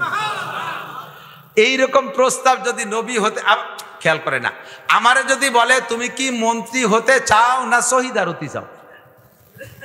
চৌকিদারিও তো সরকারি চাকরি, এ জামানে তো সরকারি চাকরি সোনার হরিণ, তা অত নিচে না গেলাম। আমার যদি কয় তুমি মন্ত্রী হতে চাও না ওয়ার্ড মেম্বার হতে চাও, তাহলে আপনি কি নেবেন তা জানি না, আমি তো মন্ত্রিত্ব চাবো, ঠিক না? এ যদি সাই দিয়ে কয় তাতে কি, আর সে আমরা তো এখানে কাড়াকাড়ি করতেছি যে আমি হব, আমি হব, এটা ওটা ওটা সেটা হবো। তো সে জায়গায় আল্লাহ প্রস্তাব দিচ্ছে, তুমি কি নবী হতে চাও না ওলি হতে চাও? লুকমানে হাকিম তো বহুত বড় হেকমতওয়ালা মানুষ, বুদ্ধি ঠিলিয়ে, উনি কয়, আল্লাহ আমার জানা মতে তুমি যত মানুষের নবী বানাইছো, কেউ রে এভাবে প্রস্তাব দিয়ে নবী বানাও নাই। মুসারে কও নাই যে তুমি কি নবী হতে চাও, ঈসাকে বলো নাই তুমি কি নবী হতে চাও, আদমকে বলো নাই তুমি কি নবী হতে চাও। যারে নবী বানাবা ডাইরেক্ট জিবরাইলে পাঠাই দে, তারে নবুয়তি পতাকা দিয়ে দেছো। তুমি যদি আমারে নবী বানাবাই তাহলে প্রস্তাব দিতে না, জিবরাইলে পাঠাই দিতে। কাজে আমি বুঝে ফেলাইছি তুমি আমার নবী বানাবানা বিদায় প্রস্তাব দিছো, তবে প্রস্তাব যেহেতু দিয়েছো তুমি ধোঁকাবাজ না, তুমি আল্লাহ ধোঁকাবাজ না। আমি নবী হতে চাইলে তুমি বানাবা, এটা এর মধ্যে সন্দেহ নেই, তবে আমি নবী হব না। কেন? নবী তো বিরাট দামি পদ। আল্লাহ নবী হইলে যে জিম্মাদারি, উম্মতের জিম্মাদারি আমার কাঁধে চাপবে, এইটা সম্পর্কে কিয়ামতে আমাকে প্রশ্ন করা হবে। সমস্ত জাতিকে তার নেতা সহ ডাকা হবে। তা আমার যে উম্মতের দায়িত্ব দিয়েছে সেই উম্মত সম্পর্কে আমার জিজ্ঞাসা করা হবে। আল্লাহ রসুল বলেছেন, আল্লাহ রসুল কি বলা হয়, হুজুর বলেন কুল্লুকুম রাইন ওয়া কুল্লুকুম মাসউলুন আন রাইয়াতিহি। এ ভাই এদিক তাকান, আমার নবী বলেছেন কেউ কোনোদিন কোনো পদ চেয়ে নেবা না, মেম্বার কেউ হতে যাবেন না, মনোনয়ন কেউ চেয়ে নেবেন না। চেয়ে না নিলে দেয়নি, কে জমানা কি দেওয়ার দিন আছে? আরে কেউ যদি না চায় তখন তো সাইদিয়ে দেওয়ার একটা দিন আছে, সাইদিয়ে দেওয়ার একটা অপশন আসবে। কেউ চাবেন না, কেন চাবেন না? হাদিসে আছে আল্লাহ নবী বলেন, তুমি যদি কোনো পদ চেয়ে নাও উকিলতা, তখন ওই পদটা তোমার কাছে ছেড়ে দেওয়া হয়। তুমি নিজের যোগ্য মনে করিয়া, তুমি নিজের যোগ্য মনে করে পদ চেয়ে এনেছো, বাস তোমারে তুমি যোগ্য মনে করো, তুমি আমার পর ভরসা করো না, তুমি চালাও, তুমি চালাও। দাও, তুমি ভিজিএফ দাও, দেশে যা যা দরকার সব দাও, পানি বন্ধ করে দাও, পানির দরকার পানি এনে দাও, তুমি তো পথ এনেছো, শান্তি দিবা, তুমি স্লোগান দিচ্ছ শান্তি যদি পাইতে চাও বোতল ভাইকে ভোট দাও, বোতল ভাইকে দিলে ভোট শান্তি পাবে দেশের লোক, বোতল ভাই যেখানে আমরা সবাই সেখানে, বোতল ভাই জেলখানায় আমরা সবাই পায়খানায়। কথা কান না কেন? এতদিন যাদের পিছনে স্লোগান দিছে অমকরে ভোট দিলে শান্তি পাবে, এখন সব কটা জেলে। তা সে যদি এত অশান্তিতে থাকে, তা আমারে কি কসুর শান্তি দেবে? ও পথ সে এনেছে বিদায় আজকে সে নিজেরও সামলাতে পারতেছে না। কথা কন না কেন? আর হাদিসে আছে, হুজুর বলেন ইজা উতিতা, যদি তুমি চাও না সবাই জোর করে আপনার দাঁড়াতে হবে, আপনি দাঁড়ালো না দাঁড়াতে হবে, না আমি পারবো না দাঁড়াতে, না আপনার দাঁড়াতে হবে, আপনার পোস্টার ছাপানো লাগবে না, সব আমরা করে দেবো, এইভাবে জোর করে যদি তোমার পথ দেয়, তখন তুমি নিয়ে নাও, ওইনতা আসমান থেকে তোমাকে সাহায্য করা হবে। আল্লাহকে তুই চাইস নেই তোরে দেশে, ঠিক আছে এবার ছাড়িস না, এখন সুন্দর করে চালানোর চেষ্টা কর, আমি আসমান থেকে সাহায্য করবো। লুকমান হাকিম বলেন, আল্লাহ কিয়ামতে আমাকে জিজ্ঞাসা করা হবে উম্মত সম্পর্কে, আমি জবাব দিয়ে কুল পাবো না, এই দায়িত্ব আমি পারবো না, আমি ওলি হতে চাই। তাই লুকমান হাকিমকে আল্লাহ তাআলা তার ওলি হিসেবে কবুল করেছেন। কি তারে দিয়েছেন? আজীব হবেন। হেকমতের মানে অনেক কিছু। হেকমতের সবচেয়ে ভালো তর্জমা হলো, লক্ষ লক্ষ কোটি মানুষও যদি সামনে বসে থাকে, সে তার বাচন ভঙ্গি দিয়ে বুড়ো বুড়ো রুচির পার্থক্যে সবাইরে কিছু না কিছু ভালো কথা দিয়ে, যে যা চাই এরকম কথা দিয়ে বসায় রাখতে পারে যে লোকটা, ওই লোকটা সবচেয়ে বড় হাকিম। খালি কান্না রস করবো, বুড়োরা খুশি, যুবকরা যা শুনতে এসেছিলাম তা কয় না, চল যাই। আবার খালি সেদরা সেদরি হাসা হাসি, বুড়োরা কয় ই কি কুয়োরা জটলো, চল যাই। কথা কন? তাহলে বুড়োকে টুকু দিতে হবে, বুড়োকে টুকু দিতে হবে। এই সবাইরে দিয়ে কথায় যে বসায় রাখতে পারে, ওই লোকটা সবচেয়ে বড় হাকিম। এই লোকমানে হাকিম বড় হাকিম। লক্ষ লক্ষ মানুষ সামনে বয়ান করতেছে, একটা লোক মাঠের মধ্যে উঠে এসে কানে কানে কয়, হুজুর না কব না, না আপনাকে করছি না, ওই লোকটা কইতে যে এই ওটা করতেছে, হুজুর একটা কথা বলবো, না না হুজুর বস করে না কব না, না কই ওরম না ওই কয়ে ফেলেন। কি হয়েছে? কয় যে হুজুর আপনি কি সেই লুকমান যে লুকমান আর আমি একসাথে অমক মালিকের ছাগল রেখে বেড়াতাম, ছাগলের রাখাল ছিলাম, গোলাম ছিলাম, আমি তো আসি আজ গোলাম, আপনি তো গোলাম নাই, আজাদ হয়ে গেছেন, কি দেখি হচ্ছে আল্লাহ জানে। আপনি কি সেই গোলাম নাকি, সেই লুকমান নাকি? আমার তো চেহারায় সেরকমটা এত বড় হয়ে গেছেন, ক্ষতি সাহস পাচ্ছি না।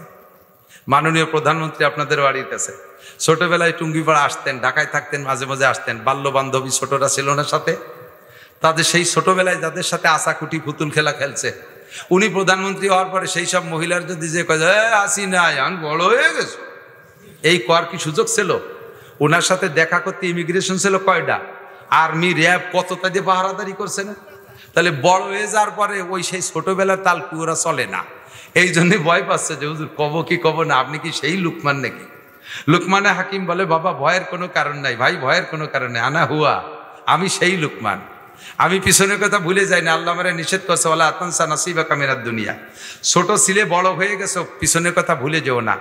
আমি মাদ্রাসায় পড়তাম যখন, তখন আমার পরনে লুঙ্গি, পুরন লুঙ্গি বেশি ছিল, ছাত্র ভাইদের ছিঁড়া লুঙ্গি তারা রিজেক্ট যেটা ফেলাই দিত সেই দিয়ে পড়তাম আমি। এ কথা বলাতে আমি একটু লজ্জা পাই না। আমার বাপ আমারে টাকা দিতে পারতো না, আমি কিসেন বেসে পড়ছি, এ কথা বলতে আমি লজ্জা পাই না। সে কথা আমার মনে রাখারও দরকার আছে, কারণ ওই কথাগুলো মনে রাখলে এদানিং বহুত গরিবের পোলাপান মাদ্রাসায় পড়তে আসে, সে ভেঙে চুরে পড়ে, আমি মোতামে আমার কাছে কান্নাকাটি করে। আমি যদি সেই পিছনের কথা মনে রাখি তাহলে এদের যত্ন করতে আমার সহজ হবে। আর এখন আমি বড় লোক হয়ে গেছি, 50 লাখ টাকা দামের গাড়ি চালাই, 2-3 মোটর সাইকেল গোল করে বান্ধা থায়, এই এখন আমি 3 তলা বাড়ি বানাইছি, লক্ষ লক্ষ টাকা আমার মাসে মাসে ইনকাম, আমি যদি সেই পিছনের কথা ভুলে যাই তাহলে গরিবদের আমি যত্ন করতে পারবো না। এই জন্য আল্লাহকে বলা আতানসা নাসিবাকা মিনাদ দুনিয়া, তুমি দুনিয়ার পিছনের ইতিহাস ভুলে যেও না, বলা আতানসা নাসিবাকা মিনাদ দুনিয়া। কাজেই আমি ভুলি না, আমি সেই গুলাম। এবার ওই লোকটা আসছে, তেমনি সেই গুলামতে আপনি তো ছিলেন ছাগলের রাখাল, এই মানুষের রাখাল হলেন কিভাবে? এই যে দামি দামি মানুষ, আপনি যা বলতেছেন, ডাক্তার, ইঞ্জিনিয়ার, বিজ্ঞানী, অজ্ঞানী সবাই তা খাতা বই নিয়ে যাচ্ছে। ইয়ে শিখলেন কোন জায়গাতে? আপনি এত দামি হলেন কিভাবে? লুকমানে হাকিম বললেন 9টা কাজ করলে, 9টা কাজ করার কারণে আল্লাহ পাক আমাকে এখানে নিয়ে আসছে। আর অ্যানিম্যান এভরিবডি, এই 9টা কাজ যেই করবে তাকে আল্লাহ তাআলা ছাগলের রাখালের থেকে মানুষের কমান্ডার বানায় দেবে। ও যুবক, আমার দিক তাকা, স্কুল, কলেজ, ইউনিভার্সিটির ছেলে যারা আছো, আমার প্রাণপ্রিয় হিন্দু ভাই বন্ধু যারা আছেন, সকলেই 9টা কাজ আপনি করতে পারেন। আল্লাহ পাক ভালোবেসে আপনাকে টেনে এনে, দেখেন মৌলানা শামসুল হক আমাকে নড়ালির আমার ভাইবিটি জামাই হয়, নবম মুসলিম শামসুল হক, এখন দুনিয়ার দিক দিয়ে আলিশান মাকামে আছে, আলেমও হয়েছে, হাজার হাজার মানুষকে সে বয়ান করতেছে। সিরাজুল ইসলাম সিরাজি, নর্থ সিটি, নবম মুসলিম, এরকম বহুত নবম মুসলিমের সাথে আমার সাথে একসাথে মাহফিল হয়। এই 9টা কাজের কারণে আল্লাহ তাআলা নিয়ে আসছেন এখানে। লুকমানে হাকিম বলেন 9টা কাজের ভিতরে নাম্বার 1 নম্বর হলো নিজের চোখকে হেফাজত করো। চোখ হলো রাহবার, পথ প্রদর্শক। সব আকামের গুরু কে? কথা কয় না কে? চোখে দেখে কোনো জিনিস ভালো লাগে, এরপরে মন রে সেই চোখে সেই জায়গা নেয়। একজনের জমি একটা দেখে পছন্দ হয়েছে, এই চোখ দিয়ে দেখে পছন্দ হয়েছে, ওইটা দখল করতে হবে। একজনের মাইয়ে চেহারা দেখে পছন্দ হয়েছে, তা দেখছে কেডা? হাতে না চোখে, পায় না চোখে, লজ্জাস্থানে না চোখে, কানে দেখছে না চোখে। সব আকামের গুরু হলো চোখ, ঠিক না? এই দখল করতে হবে, অপহরণ করতে হবে, ধর্ষণ করতে হবে, চুরি করতে হবে, ডাকাতি করতে হবে, যত যা কিছু করতে হবে, মোবাইলের ভিতরে খারাপ ফাংশন দেখতে হবে, সমস্ত আকাম করায় চোখে। এই জন্য চোখে হেফাজত করো। মেয়েরা চোখে হেফাজত করো, পর পুরুষকে দেখো না। পুরুষরা চোখে হেফাজত করো, পরনারী দেখো না। তুমি চোখে কন্ট্রোল করো। চোখের কাজ দায়িত্ব দাও, চোখের আলাদা দায়িত্ব আছে। জিক্রে চশমা খৌফে হক গরিস্তান বাজদার আয়াতে ও নগরিস্তান। চোখের 1 নম্বর কাম হলো আল্লাহর কোরআন দেখো, কোরআন পড়ো, ওর মধ্যে তুমি মজা পাবা। কোরআন পড়ো। আমার হিন্দু ভাইরা, আপনারা কোরআন পড়া শিখতে পারেন। কোরআন পড়ে দেখেন, আপনি কোরআনের ভিতরে যে মজা পাবেন, খুদার কসম আপনি ইনশাআল্লাহ আপনার ধর্মীয় গ্রন্থে সেই মজা আপনি পাবেন না। আল্লাহর কোরআনের ভিতরে আল্লাহ মজা দিয়ে দিচ্ছে। কোরআনের মজেজা আছে, এ পড়লে মনে থাকে। আমার ভাগ্নে আমার মাদ্রাসায় পড়ে, আমার স্বাস্থ্যগুলির ছেলে, মাত্র 5 মাস 5-30 150 দিনে 30 পারা মুখস্থ করছে। দুনিয়ার কোন বই আছে এত বড় একটা বই 150 দিনে মুখস্থ করতে? এমন মেধাবী কে আছে? চ্যালেঞ্জ কোন জগতে নাই। বাংলা বলেন, ইংরেজি বলেন, অঙ্ক বলেন, কোন বই এভাবে মুখস্থ করতে 150 দিনে মাত্র 30 পারা কোরআন শরীফ মুখস্থ করে ফেলেছে। বয়স 8 বছর। বয়স আবার দামানো মাতান 8 বছর বয়স। আল্লাহু আকবার। কোরআনের ভিতরে মজা পাবেন। এই চোখ দিয়ে কোরআন দেখার জন্য আল্লাহ চোখ দিয়েছে, টেলিভিশন দেখার জন্য দেই নেই, ওই ফেসবুক দেখার জন্য দেই নেই, ল্যাংটা ছবি দেখার জন্য দেই নেই, সিনেমা দেখার জন্য দেই নেই, পর্নারি দেখার জন্য দেই নেই, দুনিয়ার হারাম কিছু দেখার জন্য আল্লাহ চোখ দেই নেই। আর একটা কাজ হলো আল্লাহর ভয়ে গভীর রাত্রে উঠে তাতাজাফা জুনুবুহুম আনিল মাদাজি ইয়াদউনা রাব্বাহুম খাওফান ওয়া তামা। গভীর রাত্রে উইঠা 2 রাকাত 4 রাকাত পারলে তাহাজ্জুদ পড়ো। আরে যদি তাও না পড়ো, কমপক্ষে ঈশার নামাজ ফরজ আর সুন্নত পড়ার পরে বেতের আগে 2-4 রাকাত তাহাজ্জুদের নিয়তে পড়া, বেতের পড়া মালিকের কাছে একটু কাঁদো। বান্দার চোখ থেকে যখন চোখের পানি পড়ে, চুবার আরান্দাজ পাশিমানিয়ানিন, চুবার আরান্দাজ পাশিমানিয়ানিন আরশেলার জাদা জানিনুল মুজনিবিন মারকাবে তওবা আজায়েবে মারকাবাস বরফলকতা জাদাবা এক লহজা পাস চুবার আরান্দাজ পাশিমানিয়ানিন আরশেলার জাদা জানিনুল মুজনিবিন। বান্দার চোখ থেকে যখন পানি পড়ে, আল্লাহর ভয়ে, জাহান্নামের ভয়ে, গুনার ভয়ে, আরশে আজিমের খুঁটি 8টা খুঁটি থরথর করে কাঁপতে থাকে। আরশ বহন করে 8 জন ফেরেশতার হাতের ভিতরে খুঁটিগুলো নড়তে থাকে। ফেরেশতারা আল্লাহর কাছে বলে, আল্লাহ এতক্ষণ তো খুঁটি বড় নীরব ছিল, ধরে রাখতে সমস্যা হয় নাই, এ খুঁটি তো থরথর করে কাঁপতেছে, ছুটে যাওয়ার ভয়। ও মালিক, খুঁটি কেন কাঁপতেছে? আল্লাহ পাক জবাব দেয়, ও আমার ফেরেশতারা, জমিনের উপরে আমার এক বান্দা জীবন ভরে মূর্তি পূজা করেছে, আজকে তওবা করে আমি আল্লাহকে আল্লাহ বলে স্বীকার করে ভয় পেয়ে কলেমা পড়া চোখ থেকে 2 ফোঁটা পানি বের করে দিছে। আরে মূর্তিতে কিছু করতে পারে না, দেবদেবী কিছু করতে পারে না, গাছপালায় কিছু করতে পারে না, ওর আজকে বিশ্বাস তৈরি হয়েছে সব কিছু করতে পারে একমাত্র আল্লাহ। আমার মুসলমান বান্দা নামে মাত্র মুসলমান, ইসলামের কোনো কিছু তার ভিতরে নাই, নামাজ নাই, কালাম নাই, যত আকাম সব করেছে। আজকে ভয় পেয়ে সে চোখের পানি ফেলায় কাঁদতেছে। ওর চোখ থেকে যখন পানি বের হয়েছে, ওই কারণে তোমাদের আরো সেরাজিমের 8টা খুঁটি কাঁপতেছে। ফেরেশতারা কয় আল্লাহ এই খুঁটির কম্পন থামে কি হলে? কয় আমি যদি আমার বান্দারে মাফ করে দেই তাহলে খুঁটি থাইমা যায়। ফেরেশতারা সুপারিশ করে মালিক তুমি তোমার বান্দারে তাড়াতাড়ি মাফ কইরা দাও, নইলে আমাদের হাত থেকে খুঁটি ছুটে যাবে, আমরা ধরে রাখতে পারতেছি না। ফেরেশতাদের রিকোয়েস্টে সুপারিশে ওই বান্দার সব গুনাহ আল্লাহ মাফ কইরা দেয়। আউলাইকা ইউবাদদিলুল্লাহু সাইয়্যাতিহিম হাসানাত। এবার আল্লাহ কয় তোমাদের অনুরোধে আমি মাফ করে দিয়েছি, আর আমি আল্লাহ তাআলা গফুর মাফ করে দিয়েছি, আর রহিম নামের ওসিলায় ফাউলাইকা ইউবাদদিলুল্লাহু সাইয়্যাতিহিম হাসানাত। ওর জীবন ওর জীবনের সমস্ত গুনাহ মাফ করে দিয়ে এবার গুনাহ সংখ্যা পরিমাণ নেকি দিয়ে দিলাম। আমার মুসলমান ভাই যারা আছেন, জীবন ভরে যা করেছেন আল্লাহকে অস্বীকার করে বা ওই অবস্থা থেকে আপনি আজকে তওবা করেন, আজকে তওবা করে কলেমা পড়েন, খোদার কসম আপনার দাম আমি মৌলানা নাসিরের চাইতে আল্লাহর কাছে বেশি। কারণ আমার গুনাহগুলো রয়ে গেছে না মুছে ফেলাইছে তা আমি জানি না, কিন্তু আপনি কলেমা পড়ার সাথে সাথে আপনার সব গুনাহ মাফ, সমস্ত গুনাহগুলো আল্লাহ তাআলা নেকি দ্বারা পাল্টাই দেবেন। আল্লাহ তাআলা আপনাকে কবুল করুক, বলেন আমিন। কবুল করুক। প্রেশার নয়, দাওয়াত দেওয়ার অধিকার আছে না নাই? আমার দাওয়াত দেওয়ার অধিকার আছে, দাওয়াত দিয়েছি। ফামান শাআ ফালইউমিন ওয়া মান শাআ ফালইয়াকফুর। যার মনে চায় মানবেন, কপাল তার ভালো হবে, যার মনে চায় না মানবেন না, সেটা তার ব্যাপার, ব্যক্তিগত ব্যাপার। তাহলে 1 নম্বরে এই ছাগলের রাখাল থেকে মানুষের কমান্ডারি করার জন্য 1 নম্বর যোগ্যতা হলো কি বলেন তো? চোখ কন্ট্রোল করা। বলেন কি করা? চোখ কন্ট্রোল করা, হেফাজত করেন, চোখ হেফাজত করেন। আমাদের দেশে এটা একেবারে অবাধ হয়ে গেছে। মহিলাদের গায়ে কাপড় নাই, মহিলাদের গায়ে কাপড় নাই, বাবির সাথে সরাসরি সাক্ষাৎ, চাষির সাথে সরাসরি সাক্ষাৎ। চাষি আর মা পার্থক্য কি? মা ওই আর মা পার্থক্য কি? বড় ভাবি আমার মার মতো, আস্তাগফিরুল্লাহ, একটু কর না আস্তাগফিরুল্লাহ। আরে মা তো মাই, বড় ভাবি তোমার যত খেদমত করুক তবুও বড় ভাবি তোমার ভাই মারা যাওয়ার সাথে সাথে তোমার বড় ভাবিরে তোমার বিয়ে করা জায়েজ, অথবা তোমার ভাই তোমার ভাবিরে তালাক দিলে তোমার ভাবিরে তুমি বিয়ে করতে পারবা। আল্লাহ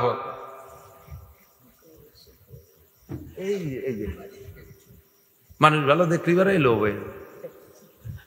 আপনার কাছে টাচ আছে, আমি কালেকশন করিও না, ওই ওয়াজও আমার হয় না, যা পারি আড়া খাড়া কই। আল্লাহ তো এদিক আমাদের দেশে আর একটা প্রথা চালু আছে, এই এদিক তাকান, ওই যে পাতায় নিয়ে মা পাতায় না, পাতায় নিয়ে মা, তাই তো কয় তো মা পাতানো, মা পাতায়, বোন পাতায়, খালা পাতায় নিয়ে মারে অনায়াসে বিয়ে করা জায়েজ। 50 বছর মা কইছ, বুড়ো কালে যে বিয়ে করবা, কোনো সগিরে কবিরে কিছু নেই। পাতায় নিয়ে বোন বিয়ে করা জায়েজ, পাতায় নিয়ে খালা বিয়ে করা জায়েজ। যারে বিয়ে করা জায়েজ তারে বিয়ের আগ পর্যন্ত তার থেকে পর্দা করা ফরজ। পর্দা করা, চাচা মারা গেছে, চাচিরে বিয়ে করতে পারবে, ভাসুরপুত দেওয়ার পুতে জায়েজ। চাচাই চাচিরে তালাক দিয়ে দিছে, এবার ভাসুরপুত দেওয়ার পুতে বিয়ে করতে পারবে। মামায় মামিকে তালাক দিয়ে দিছে, এবার ভাগ্নে ওই মামিকে বিয়ে করতে পারবে। মামা মারা গেছে, ভাগ্নে মামিকে বিয়ে করতে পারবে। তো ভবিষ্যতে কখনো যাকে বিয়ে করার জায়েজ অনুমতি আছে তার থেকে পর্দা করা ফরজ, তার থেকে চোখে হেফাজত করতে হবে, তার থেকে চোখে হেফাজত। রাতের বেলায় কাঁদতে হবে, কুরআন তিলাওয়াত করতে হবে, অবৈধ জায়গায় চোখ নেওয়া যাবে না। বেশি বেশি পড়াশোনা করো, চোখ দিয়ে বেশি বেশি পড়াশোনা করে, হলো চোখের দায়িত্ব, তাহলে তুমি ওখান থেকে এখানে আসতে পারবা। 2 নম্বর হলো তোমার হাতরে হেফাজত করো। 2 নম্বর তোমার হাতরে হেফাজত করো, হাত দিয়ে হারাম জায়গায় হাত দিবা না, হাত দিয়ে জুলুম করবা না, পরের মেয়ের গায়ে হাত দিবা না, পরের হারাম কিছু ধরবা না, চুরি ডাকাতি করবা না, অন্যায় করবা না, হাতের যত অন্যায় আছে সেগুলো থেকে ফিরে এসো। 3 নম্বরে মিথ্যা কথা বলবা না। 4 নম্বরে ওয়াকত্ব ভাষায় গালাগালি করবা না। 4 নম্বরে ওয়াকত্ব, এগুলো সব জবানের সাথে সম্পর্ক। 5 নম্বরে শরমগাকে কন্ট্রোল করবা, লজ্জাস্থানকে হেফাজত করো। এরপরে তুমি মেহমানদারি করো, মেহমানকে মেহমানদারি করো। মেহমান যেমন তার শান হিসেবে মেহমানদারি করা আম্বিয়া আলাইহিস সালামের স্বভাব। দান খয়রাত যত বড় বেশি বেশি করো, দান খয়রাত করো। হারাম জিনিস মুখে দিবা না। এই কয়েকটা কাজ যদি তুমি সতর্কতার সাথে করো, তাহলে আল্লাহ পাক তোমাকে ছাগলের রাখালির থেকে এই মানুষের কমান্ডার হওয়ার তৌফিক দান করবে। এরপরে আয়াতের লম্বা আলোচনা করতে গেলে আরো 2-5 ঘন্টা লাগবে। সেদিকে আল্লাহ বাসালি আজকে সেই জায়গায় থেকে থাক, ভবিষ্যতে যদি দাওয়াত দেন তাহলে ইনশাল্লাহ সেদিন হবে।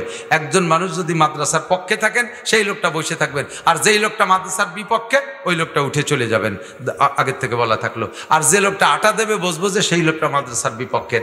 এদানিং এখন এদিক তাকান, আমরা গোপালগঞ্জেরা পড়ছি বড় বেকায়দায়, বিশেষ করে হুজুররা।